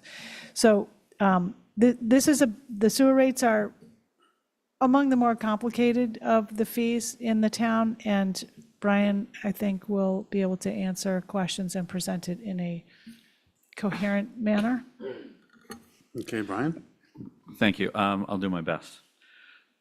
Next slide, please, Erica. So we're here tonight to, as you remember, I'll start at the bottom just to kind of refresh everybody's memory, but in December of 2024, we raised the rates about 10% midway through the year to increase the revenue that we were collecting for fiscal 25. And prior to that, the last rate change for sewer rates had been in December of 2019. And at that time, we had told the board that we were looking at a tiered model that we hope to implement with the upcoming fiscal 26 year. And this really is kind of a three-step process. The second step in this process that we were before you in December is to put this before you tonight, give you a little presentation on what it looks like, hopefully ask for, as noted in the back, a vote to hold a public hearing in July with an effective implementation date with the first billing in August. The third step of this really, and I do want to commend Frank Ayotte and his staff, especially Olivia August, who has done a tremendous job in working with us. But the next step after this is really to work with the sewer department and David Gray and identify a 3 to 5 year forecast so we can start to be able to project and so that we can really get a good understanding of where the rates are going, because we do have some really large projects that are upcoming. But before you tonight is a proposal to switch to a tiered system that I'll take you through. And we really designed this to encourage conservation and really to assign the peak treatment cost and the capacity cost to the peaking customers that are using or generating a lot of the usage through the billing from the water company. The new rate structure hopefully simplifies everything. The beginning phases of it combines the seasonal rates into one rate. Right now, if you remember, we have a winter rate and a summer rate, and so we really looked at that and decided that we thought that by merging them and then tiering it, it would create a better outcome in terms of rate stability. The new rate structure, the goal was to create revenue stability by establishing a base tier with up to 200 cubic feet of usage included, and I'll take you through that. And then additionally, the new structure also, it does achieve a 25% increase in revenue, which is required to meet the 2026 budget. The projection is that this will raise about 10.5 million from the sewer rate alone, with the additional roughly 4 million coming from investment income, the capacity utilization fees, the privilege fee, and also the septic, people that are on a well that have a well, yes, that still deliver to the sewer. So we've looked at this and really structured this in a way that we think makes a lot of sense. I know that in this presentation there is a little bit of an increase in what we'll call tiers 4 and 5 within this proposal. I would note that the majority in tiers 4 and 5 are really the restaurants and the lodging establishments. They are really the highest utilization. They have the highest utilization. When we looked at the billing analysis, there are homeowners in this that have larger homes all across the island that also do, during peak season, drive a lot of the utilization as well on a monthly basis. The number of accounts averaged was 6,789. We used from the water department billings from November 24 to January 25. We are getting those on an updated basis now, so we are being able to implement every month on a go-forward basis as well. Obviously, if we increase the amount of users on the system, the revenue projections will change, hopefully in a positive manner. And as I did note, revenue rates were last changed in December of 24, and prior to that was about 5 years ago in 2019. Thanks, Erica. So currently, the base rate is $36 a month. It does not include any usage. So you pay the base rate of $36 a month. And then in the winter, you pay $7.30 per cubic feet. Cubic foot is 1 cubic foot is equivalent of 100 cubic feet of water, which is equivalent of 748 gallons. And then in the summer, you pay $9.70 for that cubic foot. Next slide, please. What we're proposing to try to smooth this out and to really assign costs to the higher utilization in a way that captures it and hopefully will ultimately encourage some conservation is we're proposing a five-tier system with the base rate being tier 1 to be $50 a month, but it will include usage up to 2 cubic feet. So roughly 1,500 gallons of usage will be included in that $50 per month. Whereas right now you pay $36 a month and then you pay for every cubic foot of usage. So that's tier 1. Tier 2 would be the usage between 2 and 6 cubic feet. We're proposing $8.80 per cubic foot, which was a blending of the the winter and the summer rate to get to that starting point. Tier 3 would be between 6 and 9 cubic feet of usage, and that would be at $11.10 per cubic foot. And tier 4, and as you can see, between 9 and 20 with $14 a cubic foot, and then tier 5 greater than 20 at $17.60 a cubic foot. And it's really important to note, because I was asked this question, you actually, depending on where you end up, so if somebody ended up at 17 cubic feet of billing from the water company in a month, they would progress through every tier, okay? It would not be, if you had 17 cubic feet, that you would pay $14 for every, you progress through the tiers so that you would go through tier 1, tier 2, tier 3, and then the remaining between 9 and the remaining 8 cubic feet would be paid at the $14. So all of the usage doesn't end up in the tier where it slots. It's the delta between as you go through the tiers, just to make sure that that's clear, because I know sometimes people ask that question. Next slide. So as I noted here, this we're projecting will raise about $10.5 million in revenue. The remaining revenue from the sewer budget, that was about a little over $14 million approved at the annual town meeting, comes from the other various sources: investment income, the new sewer capacity fee that we changed, and the rules and regulations with that, the prior privilege fee that have been instituted, and then sewer connections and permits as well. Next slide, please. This slide really just kind of breaks out where the tiers are and what percentage of usage is in each tier in total. Total revenue by tier, you'll see that tier 1 does drive a lot of the revenue, which was the goal. We certainly want to try to get the monthly fee to be generating as much of this revenue as possible to create that revenue stability for and not rely on all the other capacity usage over the course of a fiscal year. I'll stop here, and if there's any questions, I'm not sure, Mr. Chair, if there are. Do you have anyone have any questions? Okay. I have one. Yeah. Is this a net, if someone has the deduct meter? Yes. Is this a net Yeah, number? it takes into account, and the billing by the water department does take into account the deduct meter, so this is all based on what they've actually billed Right. for the usage, but on behalf of the sewer All department. right, so it's the net number. That's Yes. helpful. Yeah. Okay. Next slide. This slide that you'll see, you will see that there's approximately 15% of the people that are receiving a sewer bill now will see a change of more than $20 increase. Those individuals are typically really high users of the system, and this, again, as we had mentioned before, we really were trying to drive conservation and in this way, and then create some equity in the lower side end of the tiers. If you remember correctly, everyone remembers, we were under the administrative consent order. One of those observations was the affordability on the lower end of quartiles for in the island, and we have tried in income. We've tried to take into account that by the tiering structure. But there are substantial amount of the users that will see decreases in their bill on a month-to-month basis as well. So we think we've achieved the majority of the goals of being able to operate the system. Yeah. Here's a question. Did you model it without, say, the last tier? And what would that do if you took the final tier out? You mean only have the 4 tiers? Yeah, if you had 4 instead of 5. Did you model it a few different ways? We did look at it a few different ways, and I think we went to 5 tiers because the 4th tier became extremely much more expensive, and we tried to smooth it out just by adding that tier. And we did model a few different scenarios by compressing the cubic feet differentials.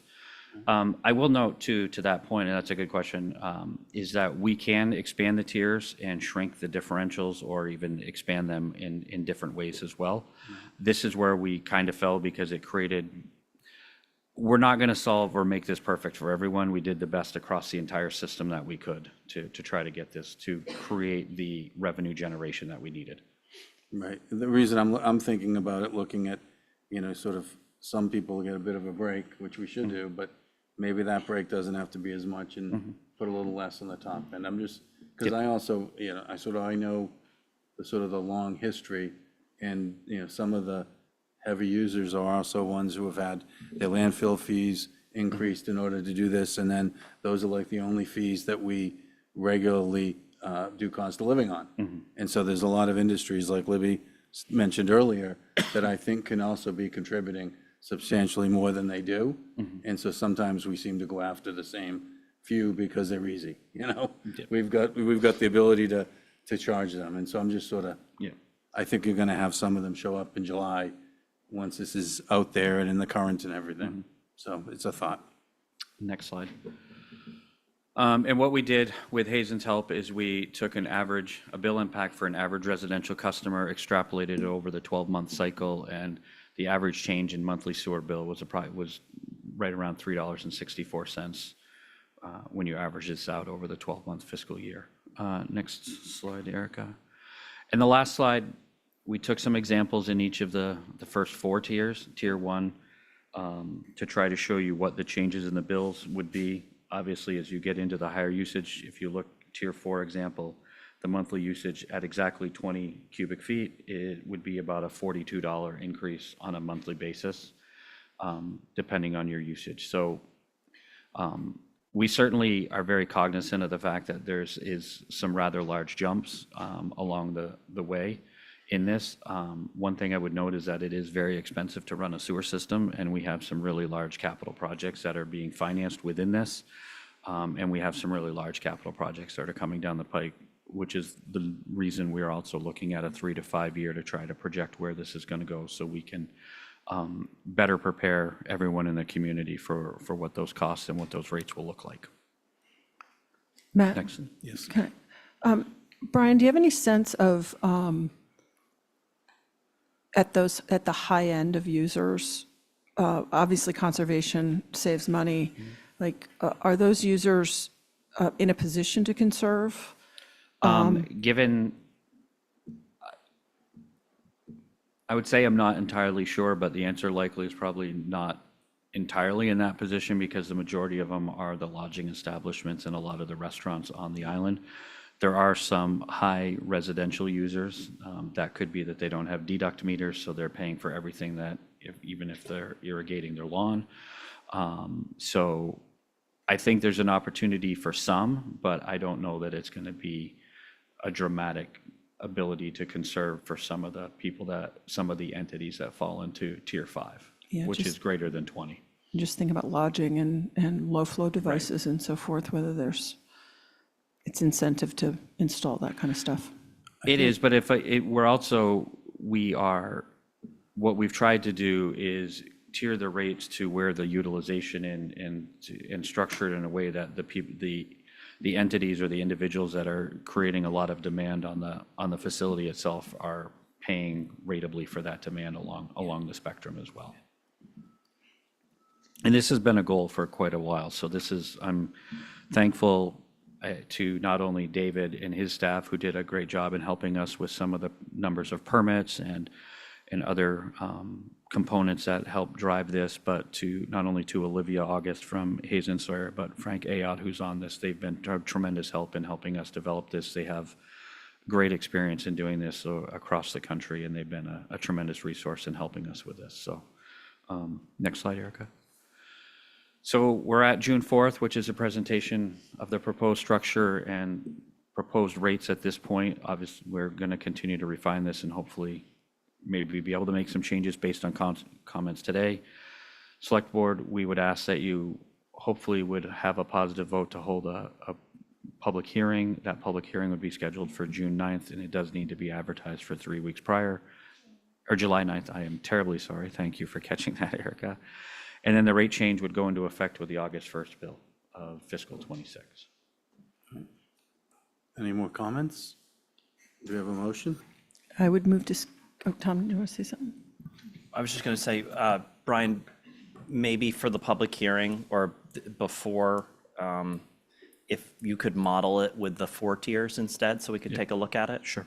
Per Matt's comments. Absolutely. I think that might be interesting to take a look at. I think that's kind of a good idea, but Brooke, I'll let you make your motion.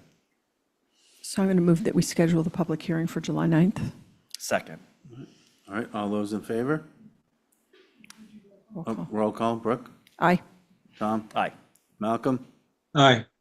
And I vote aye. Thank you. Thank you.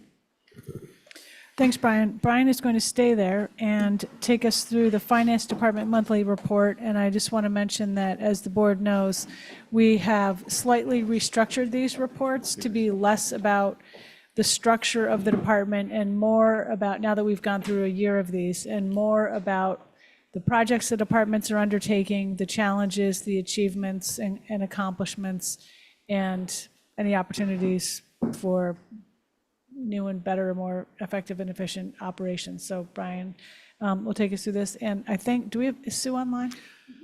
We do. Okay. Sue Carmel is, we now have 2 deputy finance directors. I think Brian might touch on this as he takes us through, but we've done a little bit of restructuring in the department to provide a little more administrative oversight at the upper end, management end.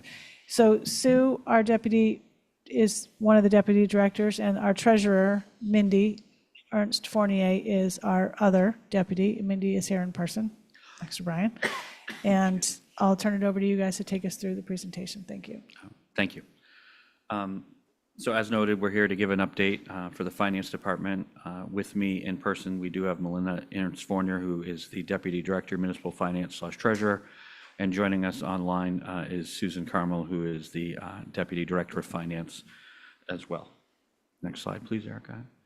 So what we're going to take you through tonight is we're going to discuss the department structure, some of our focus on efficient town operations from the strategic plan, the reorganization that the town manager mentioned, some current projects. Both Mindy and Sue will discuss those for their respective responsibilities and roles in the department. We'll discuss some of the challenges and opportunities that we see in the finance department, and then make mention of some recent achievements that we've experienced within the finance department as well. Next slide. So here is the new org chart with the department structure. You know, with the Director of Municipal Finance and Chief Procurement Officer, we do have now 2 Deputy Finance Directors, with one being the Deputy Finance Director/Treasurer, overseeing what's out here, and we'll discuss in further detail in the written form here, as well as the Deputy Director of Finance managing what's also outlined in this org chart. Next slide, please, Erica. So one thing to really important to note is that we all know that the Select Board has adopted a strategic plan, which has 5 key tenets.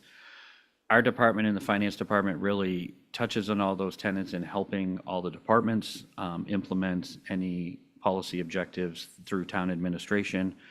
One of our key focuses internally in our department really focuses on the efficient and effective town operations within the Finance Department operations itself. Next slide, please, Erica. So some of the ways that we're doing that, we have been in a support role for the rollout of the Cartograph CMMS asset management system, which is being rolled out to track all the physical assets and inventory in the sewer, water, and stormwater division. We, in the procurement office, assisted with the RFP procurement of the vendor and the vendor selection. And we have provided some assistance and support along the way to the sewer department with process flows, and provided them information related to some fixed assets, not only to them, but also to the water company, and some stormwater questions as well. We also supported the procurement of the Smart Sheet software, which is a project management, capital asset management plan on the town side. I myself was part of the evaluation team that selected the vendor, and I expect as we go through the implementation, we will continue to provide any assistance to that group as necessary. Both of these projects certainly are going to make all of the departments that they're touching a lot more efficient and organized, and provide a lot of information at our fingertips, which will certainly help us be more responsive as well. To that end, with the effective and efficient operations, monthly reports to departments to help them manage their budgets and try to avoid any pitfalls at year end. As part of the reorganization, both Mindy and Sue have been asked or tasked to do a finance department-wide operational review. It's due back within 45 days of the transition, which was in May, and we'll discuss in another slide. But it's really an internal review on how do we optimize and maximize the efficiencies that we gained with this reorganization. And this last one, creation of a debt management group, really was born out of and suggested out of the work that was done on Island Home with the large borrowing that we had. It was suggested, and I completely agree with it. We've kind of put a preliminary document together on what it would look like.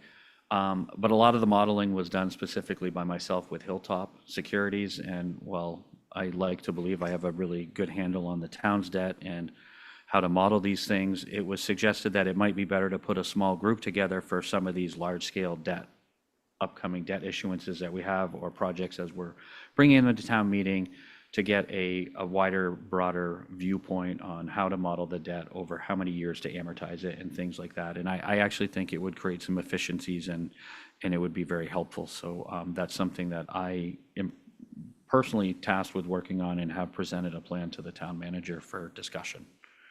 A question on that? Mm-hmm. Will that be an in-house group, or are you going to reach out? We have a ton of people with a lot of experience. We do, and I think I think if I recall correctly, there is a member from the Capital Program Committee, FinCom, and an opportunity for myself, if I didn't sit on the particular project, for a designee or even the town manager to make a designee as well. It also does include Hilltop Securities as kind of ex officio to help walk us through it. So I think it's a good idea, and with some of these large projects that we have coming up, I think it'll be helpful to hear a variety of opinions on the modeling.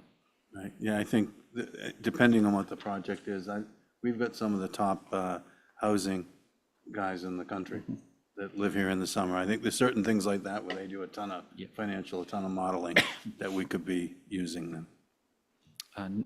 Next slide, if you wouldn't mind, Erica, please. Thank you.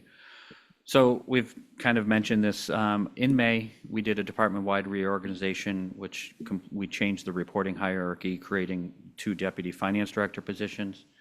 The treasurer and the assistant finance director assumed the roles of deputy directors of municipal finance, reporting directly to me, the director of municipal finance.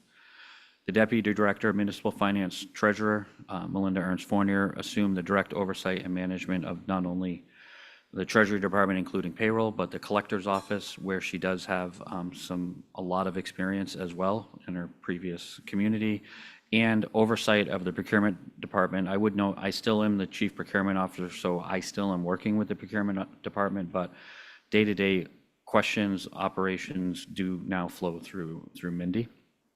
And then Susan Carmel assumed the role of the Deputy Director of Municipal Finance with oversight and management of not only the accounting side, the budgeting, including financial analyst and forecasting, and the assessing departments. And I do want to say, I think this was a really great opportunity to do this at the time that we did it, because we have a lot of things coming up. And this is a really great way for us to be able to leverage the experience that not only Mindy has, but that Sue has, because collectively they both have an incredible amount of experience having worked in municipalities. And I think this really helps leverage that and really provides a lot of opportunity internally for all of the staff to have a lot of ability to learn from additional individuals with experience in varied roles. So I think this has been really great for the department as we've rolled it out. And I'm really happy with the progress we made. And with that, next slide, please. I'm happy to turn it over to Melinda Ernst Fournier to take you through some of the current projects and things and initiatives that are going on in the areas of her direction.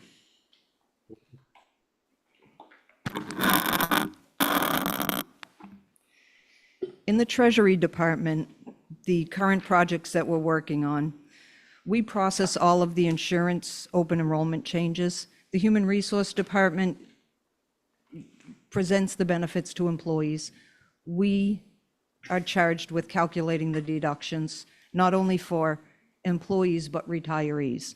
So we work with town employees. We have challenges with school employees because many of them don't get paid over the summer. And then we also work with the 2 retirement systems, Mass Teachers Retirement and Barnstable County Retirement. We're also entering all of the new hires, including seasonal. I think we've entered about 100, and we'll be close to about 175 seasonal employees. We're researching properties that are currently in tax title.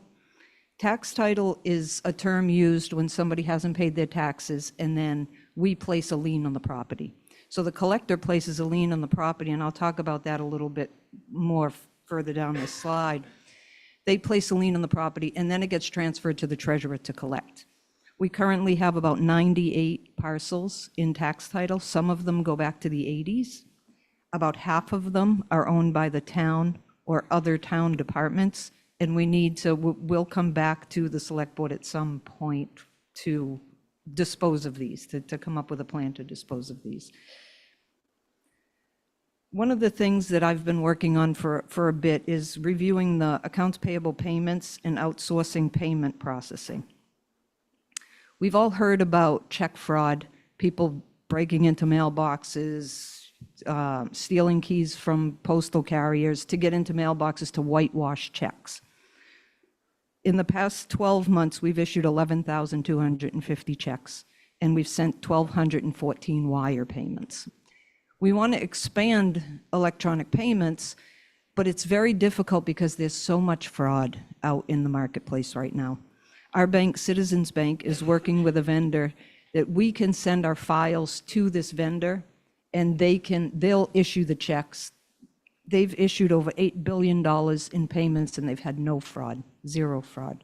So this will be something different for some of our vendors who are accustomed to getting wires from us, because this vendor, they'll send ACH payments or payment by card, which is actually, they would send you a credit card number. You enter it in your system and you process your payment that way. That's optional. But with all of the fraud and all of the payments that we send out, we need to do something before something happens. I'll make a comment. I've spent the last 3 days. Yeah, I've spent since last Friday, Terry mainly and myself, someone stole our check somehow and have in Chelmsford, Mass, processed $1,600. Then a couple days later, the same check again. So it's pretty, and we had to change the accounts, and it's a lot of work to stop it, so. We have debit blocks on our account and we have positive pay. So when we issue checks, we send that check file to the bank. And we've had several times where somebody will try to deposit their check twice because we're all remote depositing now, and they see it and they say, oh, I'm going to deposit this again. That gets stopped right away. We have had attempts where somebody, I think they intercepted a motor vehicle excise tax check. They changed the amount, they changed the payee, and they were trying to cash it for $12,000 when it was like a $30 check. So we do have safeguards for those items, and we'll continue to have those. But this is more on the electronic payments because we need to go that way. Everybody is going to electronic payments. But to do it in-house, I'm not confident that there's too much fraud. And if this company has processed $8 billion in payments with no fraud, it's definitely something we want to look into. On the procurement side, we're working on year-end close. At this time of year, there's an increase in requisitions from departments to convert to purchase orders and other tasks to close purchase orders and contracts. People need increases in their POs, so that's a big task for us at this time of the year. We also have annual procurements, things that we need to set up for July 1st that happen every year. Our bill printing is just things that we do every year that we need to set up for services and supplies. We're reviewing our requisition and purchase order policy. We've issued almost 6,000 purchase orders this year. So anything that we can do to reduce that, get some more staff time, and even for the departments, that's a lot of purchase orders. So we want to review that procedure. We're reviewing current contracts and amendments and renewals. And then we're excited to offer an Open Gov procurement training on June 17th and 18th. It'll be a half a day for the procurement group for the finance department, and then 3 half-day sessions for departments. On the tax collector's side, I'm sure you all remember back in February, we had to make an announcement that our excise tax bills didn't go out as planned, and we had to extend the due date. It happened again with our real estate demand bills. So while mailing out routine bills Q1 '26, we're working on that. It's become a project because this bill printer has issues right now. Last week, they sent out some notices with the wrong town's insert. One town had 5 different town insert in their bill, so we really need to be on top of them. We did get the warrant today. We're trying to get ahead of everybody else that is mailing their bills, so we get them in early and hopeful that they'll come out. We're preparing to place properties in tax title under a new Mass General law. In an effort to change the law to comply with excess equity, the state totally overhauled the tax title law. So this is a new process for all of us. You probably remember every year the town advertising properties that are going into tax title. They actually had to get advertised in the newspaper. Well, now we have to post it on the property. So the DPW has been very kind to us. They've made some stakes because if there's not a house there, we have to actually post this on the property. We've hired the sheriff. We're working with the sheriff to do this work for us. So this has been a project because it's totally different than anything we've done before, and there's new forms. Our software vendor has not incorporated the new forms into their software yet, so it's been very challenging. But you'll see a lot of postings on buildings in the coming weeks. And then we've recently mailed the commercial landfill bills. And next slide, Erica, and I'll turn this over to Sue. Okay, great. Thank you, Mindy. Good evening, everyone. Sue Carmel, Deputy Director of Finance. I will take you through some of the current projects that we're undergoing in my areas. The first one being accounting. As many of you know, we are gearing up for the end of the fiscal 2025, which is June 30th. That is fast approaching. Year-end close typically encompasses two aspects. The more urgent, critical focus is on the payment of all FY25 invoices that have to be processed by July 15th in accordance with Mass General Law. Last year, during the month of June, we processed over 3,000 invoices, with 1,500 of them being on the last warrant of June alone. We typically issue a closing schedule that goes out to all the departments that encompasses the payment of those invoices and purchase orders and the whole process to that. That will be being distributed within the next week. Along with that has to be wrapped up prior to July 15th is any 33B transfers. So that would be any departmental transfers between their salaries and operational expenses, or in between departments as well. So we're working on preparing those. The second aspect to year-end close is something that takes a little longer. After all the invoices are processed and the system is closed down, we then have to reconcile all of the funds and all of the accounts, and then make any kind of closing journal entries necessary to begin preparation of our balance sheet for the Department of Revenue. In preparing the balance sheet for the Department of Revenue and finalizing that and submitting it, that is what certifies our free cash for the year, as well as our retained earnings for the enterprise funds. That typically happens hopefully late fall. Prior to the audit is the goal to have free cash certified, and the annual audit is scheduled to begin in mid-October. Along with that, on the accounting side, we are also planning to focus on reviewing some of the procedures and policies. It is recommended by the Department of Revenue that financial policies be reviewed and revised every 5 to 10 years. Our primary focus in the near future is on redefining clear grant procedures to the departments, uniform employee expense reports, and establishing guidelines for town credit card usage and submission for payment.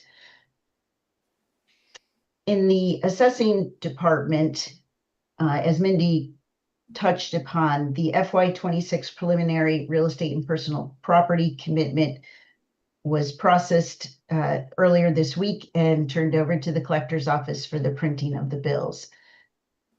Field work is continuing to go on for the FY26 valuations. It began in the early spring and is ongoing for the next few months. During this time, sales analysis and data entry are underway, with the values being reviewed in the goal to be submitted to the Department of Revenue for approval as part of the process leading up to setting the tax rate in the late fall. Budgeting and capital. So coupled with being in the middle of the year-end close, we are also in the process of beginning FY26. These two kind of happen simultaneously. So we are preparing for the start of the year, which requires setting up all new charge codes, making sure journal number controls are in place, recording all of annual town meeting financial articles, setting up all the new accounts, the capital projects, and any other new articles, the debt exclusion articles, and preparing the system for the start of the new year. So there's a lot going on with both of those years and trying to run those simultaneously. We are also in the process of kicking off the FY27 budget and capital process. We've started the planning phase, establishing some schedules and timelines, and we'll be rolling out the instructions for the capital process to the departments within the next week. And we'll go through that process of submitting their FY27 requests for capital, with capital committee review commencing in mid-August. The budget rollout is planned for late August, budget rollout to the departments, and that process will begin being reviewed by Finance Committee in January. And one other thing that I did leave off the slide is we currently have a short-term, we're preparing for a short-term borrowing, as many of you know, as a ban. And this is important to do at year end to ensure that funding is in place for all capital projects that we've currently have in progress or who have been completed. And we plan to issue that note in July. Next slide, Erica. Thank you. I'm going to take you through most of the challenges and opportunities. Staffing, you may have seen on the slide for our organizational chart, we have 2 key positions in the accounting area that are currently vacant, the accounting clerk and the assistant town accountant.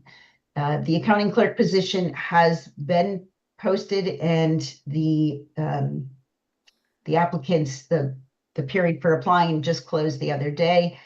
We had a handful of applicants. We are reviewing those and plan to have interviews next week, with anticipating filling the position by the end of the month. The assistant accountant position will be posted in the upcoming months. Some of the challenges for filling these positions is that filling just these 2 positions and filling any of the positions in our finance organization is that the pool of candidates have minimal experience in municipal government, which leads to more training time on our part and longer periods of the new person being able to get up to speed. On the opportunity side, we're pleased to say that we have a Department of Revenue intern that will be joining us on July 7th.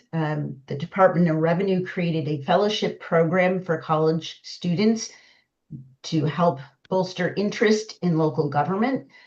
The program is focused on providing the student with an inside look of all aspects of municipal finance, from the balance sheet to the tax recap, the budget process, Schedule A, end of year processing, and then our regular weekly processes of payroll and accounts payable and purchasing. So we are planning to really give that intern hands-on experience in all of these areas, and they will be with us for the whole summer.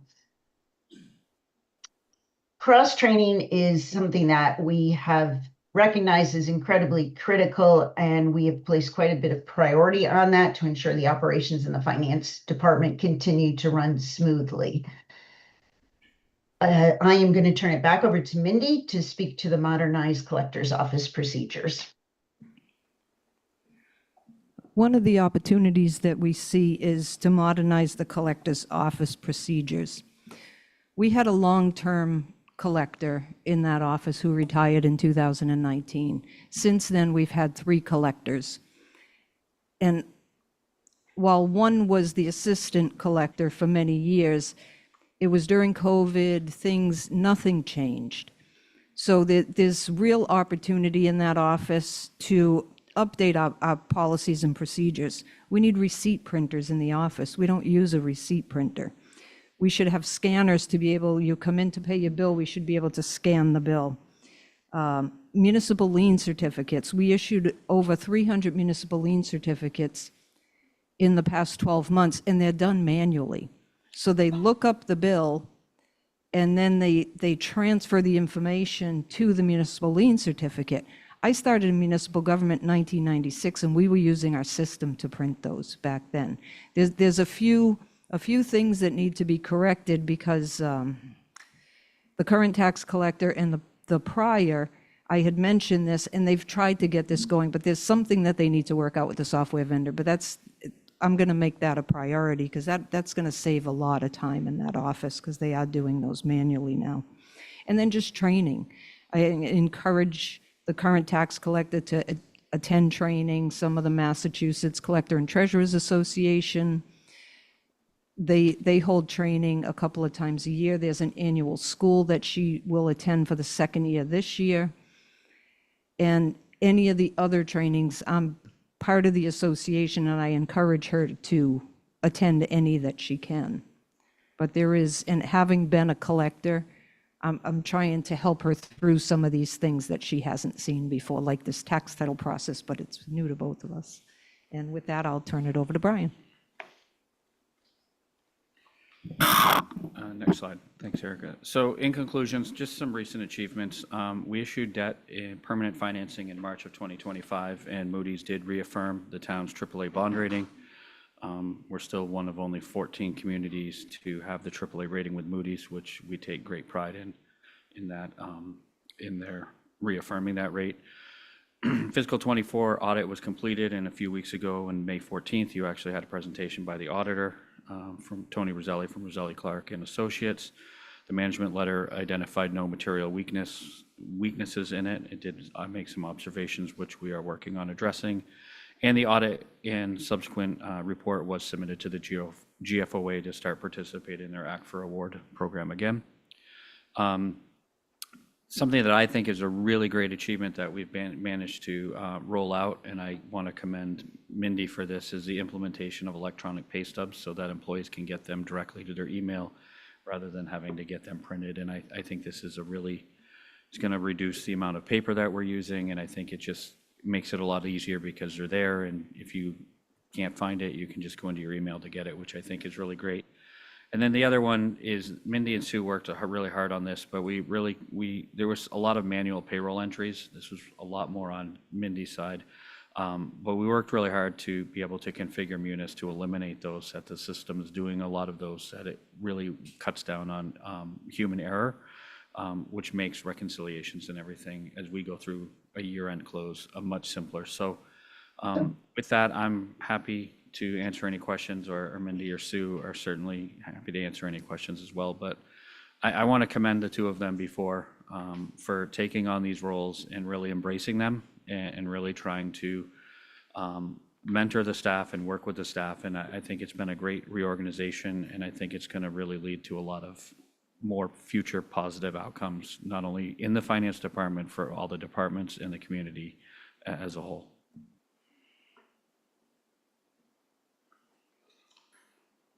Any questions? It's impressive. Thank you. Tom, thanks. Go ahead, Tom. Can I note one thing? I actually made myself a note saying, request electronic pay stub.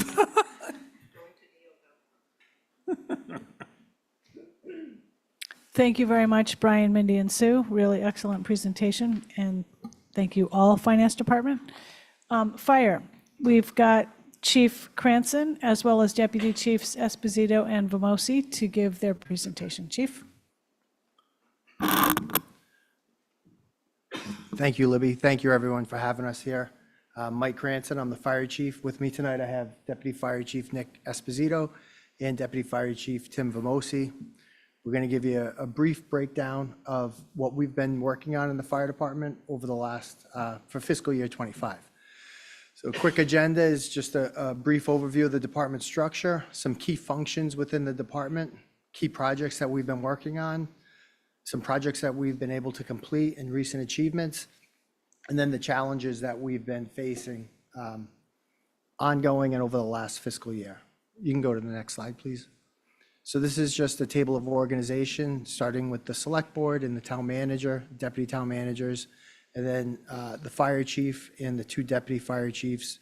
We also have 2 office administrators, 2 fire prevention officers, and then what we refer to as the line staff, which are our 4 shifts of firefighters. Each one is led by a captain and a lieutenant, and then there's 7 firefighters also assigned to the shift.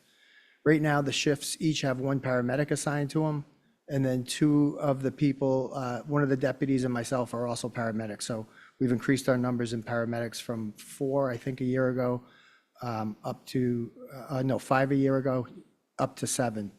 So we're making some progress. You can go to the next slide. So key functions in administration, the fire chief, I oversee the overall operation of the department, formulate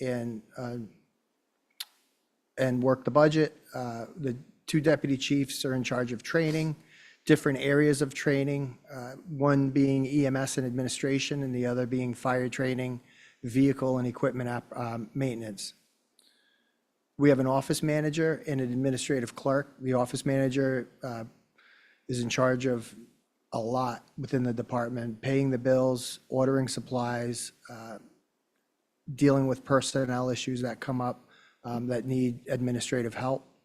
The administrative clerk takes care of all the scheduling of inspections, seasonal inspections, tank inspections for propane tanks and oil tanks.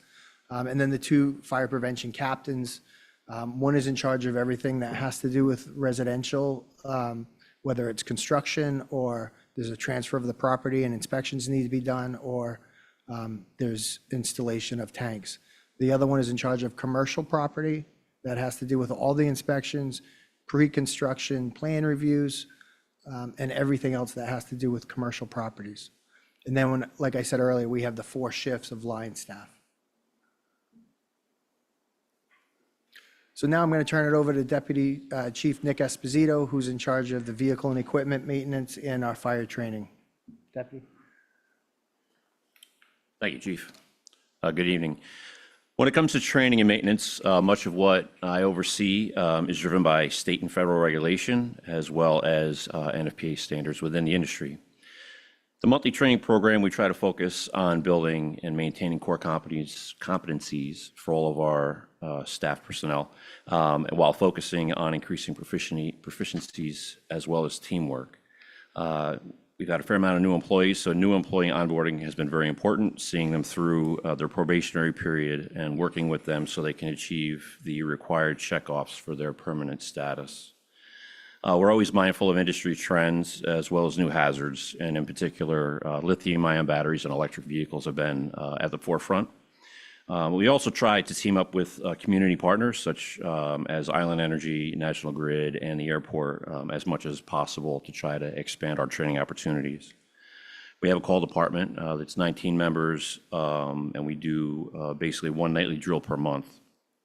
These folks are support personnel, and they are a vital resource during busy times and at significant alarms such as major fires and in particular brush fires as well. And their training focuses on activities that support the full-time personnel as well as working towards community outreach. Vehicle and equipment maintenance kind of go hand in hand. It's important to ensure the safe and effective operation of the equipment and the apparatus within the department. It starts with the daily checks, which our full-time personnel do. This will help to identify issues early, and then that way we can anticipate repair and replacement issues as they arrive.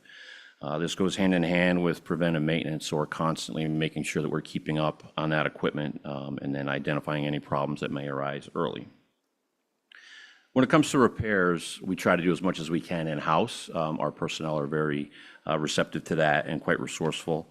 When there's items that are above their abilities, thankfully we've been able to lean on the DPW and have them work on some of our equipment as well.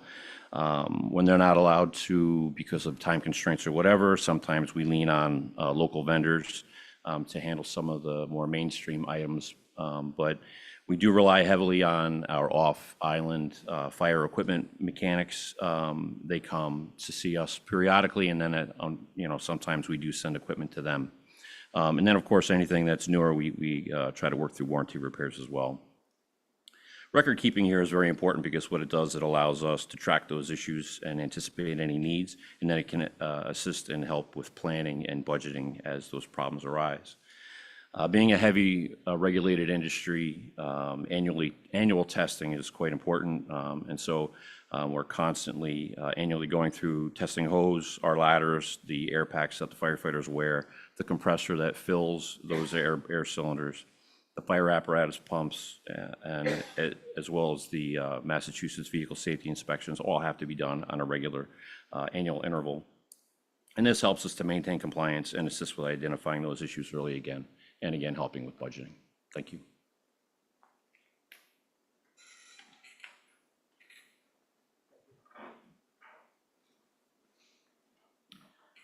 Thank you, and good evening, everybody.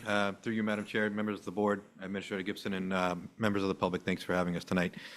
So I get the privilege of going through our EMS system. EMS stands for Emergency Medical Services, and just highlight a couple things in the interest of time. I'll keep my comments brief. I just highlight some of the activities over the past year. So one of the things that Deputy Esposito spoke about was the recertification and the certification of fire equipment. That also applies to the emergency medical side of what we do in the fire department. We have two levels of care, one of them being basic life support, and then the other being advanced life support. So our basic life supporters are basic EMTs, emergency medical technicians, and our advanced life supporters are paramedic providers. I'm very pleased to say that this is a huge lift. Every year it takes a lot of hours of training. And just like our fire training, we do this monthly. Every shift they come in, they do some sort of EMS training, and then monthly they have a task to fulfill as well.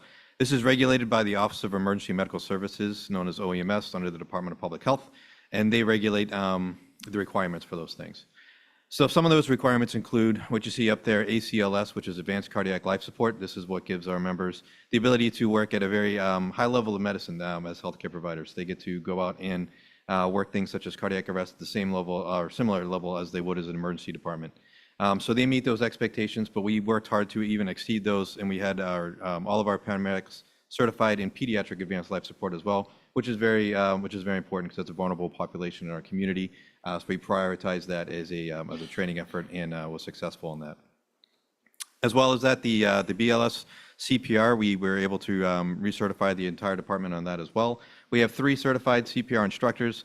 And one of the things we've done as well is we've expanded our ability to work interdepartmentally and with the community in our training. So we're training other departments in CPR and working collaboratively to making that a town-wide effort. Another thing we achieved this year was our MCI drill with the airport. MCI stands for Multiple Casualty Incident. So we train for the worst so that we can be at our best is kind of how we phrase that. The drill with the airport involved multiple agencies, multiple departments, including the FAA, the United States Coast Guard, police departments, the airport staff, airport fire department, et cetera, and many others who were a part of that. It's a big drill, a big lift, and it was very successful. And again, it just gets us prepared for those days if they occur. Another big training effort we made was ASHER training with our police department. ASHER training is basically getting us prepared for the violent actions. We try to stay in step with current practice and best practice for these types of things. This was a 2-day training with the school department in the schools. And again, just targeting our vulnerable populations and making sure we're prepared for these types of things. This is a state requirement as well, but it's a big lift for a lot of people in terms of training and getting prepared for it, and we were very happy to do that. And again, just another opportunity for us to work interdepartmentally with each other to meet those certifications. Recertification with OEMS inspections for all 4 ambulances. Again, as a fire department, we don't just put water on fire, right? We're a healthcare service provider, and we have to meet all those expectations as well. And when I say there are literally thousands of checkboxes to get the inspection complete, I'm not exaggerating on that, but we are proud to say that we did achieve that inspection with no major deficiencies, which is a really big lift and just a testament to the effort of our members and the professionalism in getting that achieved. And then the recertification of all our medical licenses, agreements, these are all the MOAs, our Medicare licenses, our Medicaid agreements, all of our insurance companies, our billables. There's a lot of things that go into that. And again, I think Chief Cranston will expand on that a little bit, but those were all done this year again. Yeah, so that was another great achievement. So with that, I'll turn it back over to Chief Cranston and address any questions at the end. Thank you. So some key projects that we worked on this year, and some of them are still in process, are Purchasing of technical rescue tools. So, we can't budget for catastrophic events that happen maybe once in a career. But what we can do is we can do our research, find out what we need to stabilize the situation until we can get off-island help. That's a best practice now that most communities are doing. So that's the reason that we undertook this endeavor to purchase technical rescue tools. They've been ordered, some of them have come in, and that's been a long process, and Deputy Esposito has done a ton of work on that, so I thank him. We've done some training with outside vendors for propane, hazardous materials, with our on-island vendors, and also with the Department of Fire Services. We did design and purchased 2 fire engines over the last fiscal year, as well as a ladder truck and an ambulance. So there's a tremendous amount of build time, unfortunately, now with fire apparatus. So that's going to be, I'll address that in the challenges portion, but we do have all of those things under contract, so we're pretty proud of that. We do have a joint contract with the Nantucket Memorial Airport for an emergency vehicle mechanic that Deputy Esposito referred to. We went in on a contract with them. They do have fire apparatus at the airport, and so it made sense to go in on a single contract, and the vendor comes out and is able to service the airport apparatus as well as our apparatus. So a new project that we undertook this year, we've hired 9 firefighters in the past fiscal year, and the cost of fire gear for each firefighter is approximately $5,000. So what we've decided to do is, for this first year that we have the firefighters sort of in the queue and getting certified, making sure that they will be successful, we have decided to rent their gear for the first year. Also, during this year, when they're on probation and they're going through their rigorous training, they do go away to the fire academy for 10 to 12 weeks. And during that time, we have found that their gear gets really beat up. So number one, we want to make sure that the firefighter is going to be a permanent employee before we make that investment, because it's not like one size fits all gear. Everyone is measured and the gear is made custom for them. And number two, we want to make sure that the gear is not beat up before they even begin their career. We also have 2 firefighters in paramedic school right now, which is good. We're continually trying to increase our numbers of advanced life support certified personnel. So that's a step in the right direction.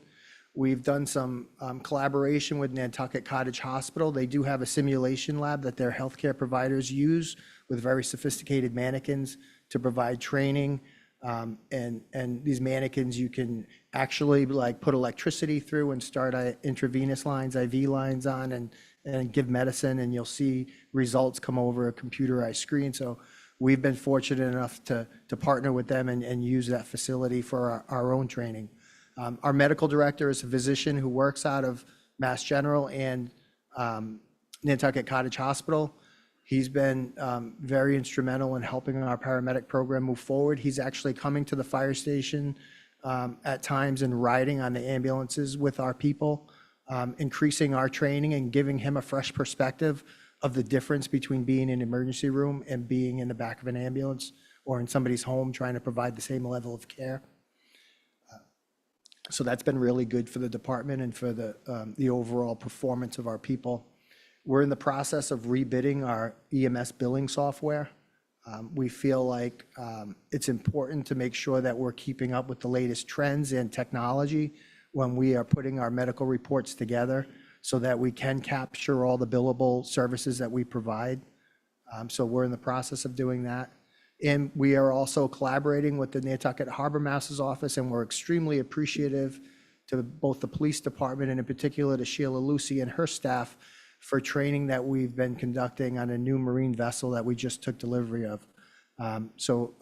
We've already conducted 4 sets of training in a classroom setting that's been provided by the Harbor Master's Office. And then the next phase in this training is to get out on the water. And the goal is to work collaboratively with the Harbor Master's Office so that they can bring us out if there's a fire on the water. The Harbor Master's Office can bring us out and we'll be able to fight that fire. The boat is equipped with a fire pump. And lastly, we're in the process of finishing an RFP that went out about the Sconset Fire Station, to look at the data, look at the property, and at some point to determine if the volume of calls that we take out there and if it's a doable option to, in the future, look at maybe if we need to rebuild that station. So that's a project that's very early on, but something that I wanted to note. You can go to the next page, please. I have a quick question. How much does it cost to rent gear for a year? If So- you're buying it for $5,000, what's a rental? So a rental is about, I think it was like 1,000 for, I think it was about $1,000 for a year per set instead of the 5,000. That's And what great. we found, in the short time that I've been here, we found some of the gear, we buy it, we get it, and then we send the firefighter to the academy. And when he or she comes back, they need new boots, or there's holes in the knee pads and all of those kinds of, and then you're adding to that, and you're starting that person with a set of gear that's already been damaged. So recent achievements, like I said earlier, in the last fiscal year, we have hired 9 new firefighters. We've successfully certified 2 firefighters as paramedics. Deputy Vamosi has done a wonderful job of really working closely with our ambulance billing service. He's on the phone with them nearly daily. And I think if you look back, you can see we still have 2 months to go this year because we're like a month behind in collections. So we're already, a significant amount of money ahead of where we were last year at this time that we've brought in. So that's certainly helpful, and we appreciate his efforts. We've hired a new office manager. Our office manager, Linda McDonald, recently retired, and she will be greatly missed. But we did hire a new office manager, Rika Petrova Powers, and we're very excited to have her on board. She's doing a great job so far. We're in the process of finding her replacement and hiring a new administrative clerk. Lastly, we purchased some emergency equipment to help us fight an electric vehicle fire. It's a little bit different when we have an electric vehicle that catches fire. We can't just put water on it. It doesn't work, to be quite honest, unless you put thousands and thousands of gallons. So we've purchased some equipment to help us combat that problem if it occurs. Chief, I have a question about that. Does that require special training? I would imagine that's something new for the fire department all across the world, to be quite frank. So it's new technology and it's ever evolving. It changes constantly, but yeah, we've purchased this giant blanket because suffocation is one of the major ways that they're fighting these fires is actually cover the car, if it's a car, with this blanket, and also some other equipment, like we can put a plug into where an outlet would be on the vehicle as if it was charging, and that it automatically will put the car or bus or whatever it is in park and shut it off, because it's difficult to shut them off and stop them when they're burning. So we also have bought other stuff. We bought another thing that goes under the vehicle and sprays water up, but we're studying the latest trends and what's working in other departments. Although we're on an island, we communicate regularly with the departments on the mainland, and learn what they're doing and what's working and not working as well. So I feel very comfortable that we're situated well moving forward, but it's one of those things where you sort of really have to keep your eye on the ball.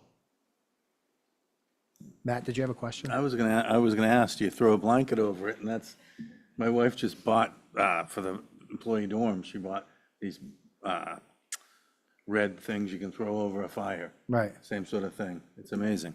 Yeah. How heavy would that? It'd be heavy, wouldn't it? Yeah, they're pretty heavy. They're I want to say about 75 pounds. Yeah, to something. throw over the whole Yeah, car. we have a couple of firefighters on either side of the vehicle and kind of pull it up and over it while you're also, spraying water. We can go to the next slide, please. So challenges, there's a financial cost, and the time associated with hiring new firefighters is, they're both really big challenges that we face. So when we hire a new firefighter, it takes a full year before they count towards staffing. By the time they get signed off and tested on all of the apparatus, complete all of the testing that we have in the department, and also complete the 10 to 12 week career recruit academy in Stowe.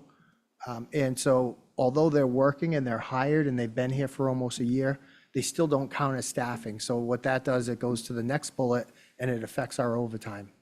So we're hopeful that, we have 5 people in the academy right now. So we're making progress, but it is taking, it's taking time, and I'm hopeful that as we move forward and all of these people count as staffing, that hopefully our overtime will level out a little bit. But that's certainly a challenge that we've been working on. Delays in new fire apparatus manufacturing, it's just tremendous.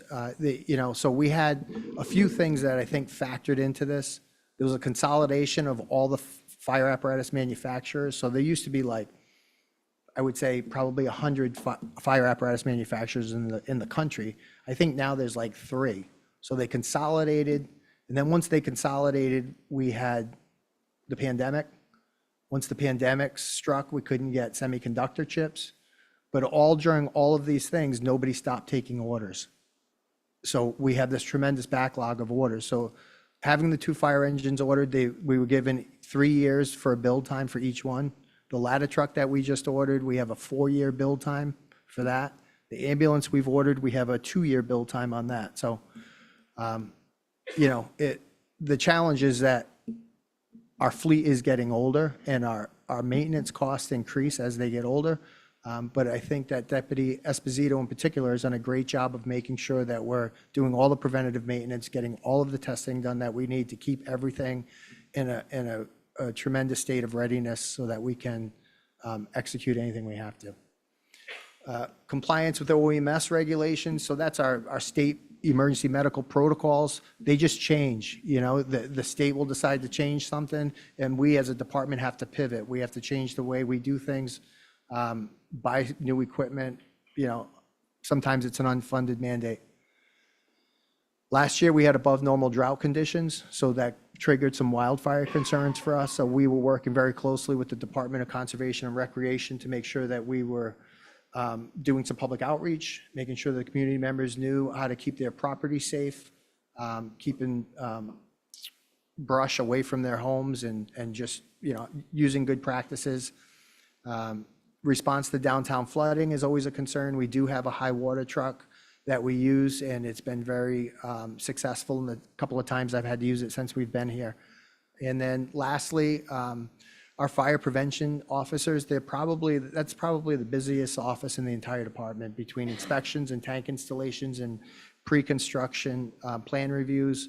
And if there is short-term rental legislation that ends up coming out regarding if these properties need to be inspected by the fire department, then that's going to add another challenge that we're sort of just trying to follow pretty closely. So with that being said, I know it's late. I appreciate your time, and thank you for giving me the opportunity to speak to you tonight. If there's any questions, I'm happy to answer them. Anybody? Yeah. Mike, how's retention on staff? Have you had much turnover? I know you're hiring a lot. We've hired a lot. Our retention, knock on wood, has been, I would say it's been very good. I think we've lost 2 people. We've hired 17 people in the last 2.5 years since I've been here. And I think one person just didn't work out, but 2 people have left out of the 17. So I think that's pretty good. Yeah. Yeah, that's really good. Have when you were here last time, you talked about getting the off-island repair company over. They were coming, I think, every quarter or so, or every other month. Have you had luck getting them a little more often? Yeah, but they've been great. We've been setting up some regular intervals where they come over, and we also have them doing like annual PM on every piece of apparatus. So they can identify things, and when they're out doing the PM on something, they can order it, and when they come out to do PM on another truck, they can bring that piece of equipment with them and get that fixed while they're there. We've been using them to do our pump testing, so they've been really great to work with, and they've sort of gotten it down with scheduling the boats and all that kind of stuff. So obviously we try and do most of it in the off season because it's easier to get them on a boat. And get their vehicles on a boat. They have to bring some work trucks over sometimes, depending on what they're doing. But yeah, no, that's been good. Yeah, the other comment is the fire truck thing is private equity. It's venture money. They found a way to buy up all the small companies that were around the country, and they have consolidated them, and they have built themselves a moat around the business, and they're able to pretty much double the price, double the time it takes to get them. I've read a couple different articles. Yes, over the I've read last some few too. months. There was one in the New York Yeah. Times that described it pretty well. Yeah, that was But one, but yeah. it's, you know, it's scary. I mean, I get all that part, but it's scary because we're talking about fire apparatus. Like, it's not something we can really wait on, so. And hopefully- LA's having hopefully it all these improves. fires, and they've got, 75 or 100 fire trucks on order, Right. you know? Yeah, and LA they're running out experienced it. old stuff, or the stuff's not running.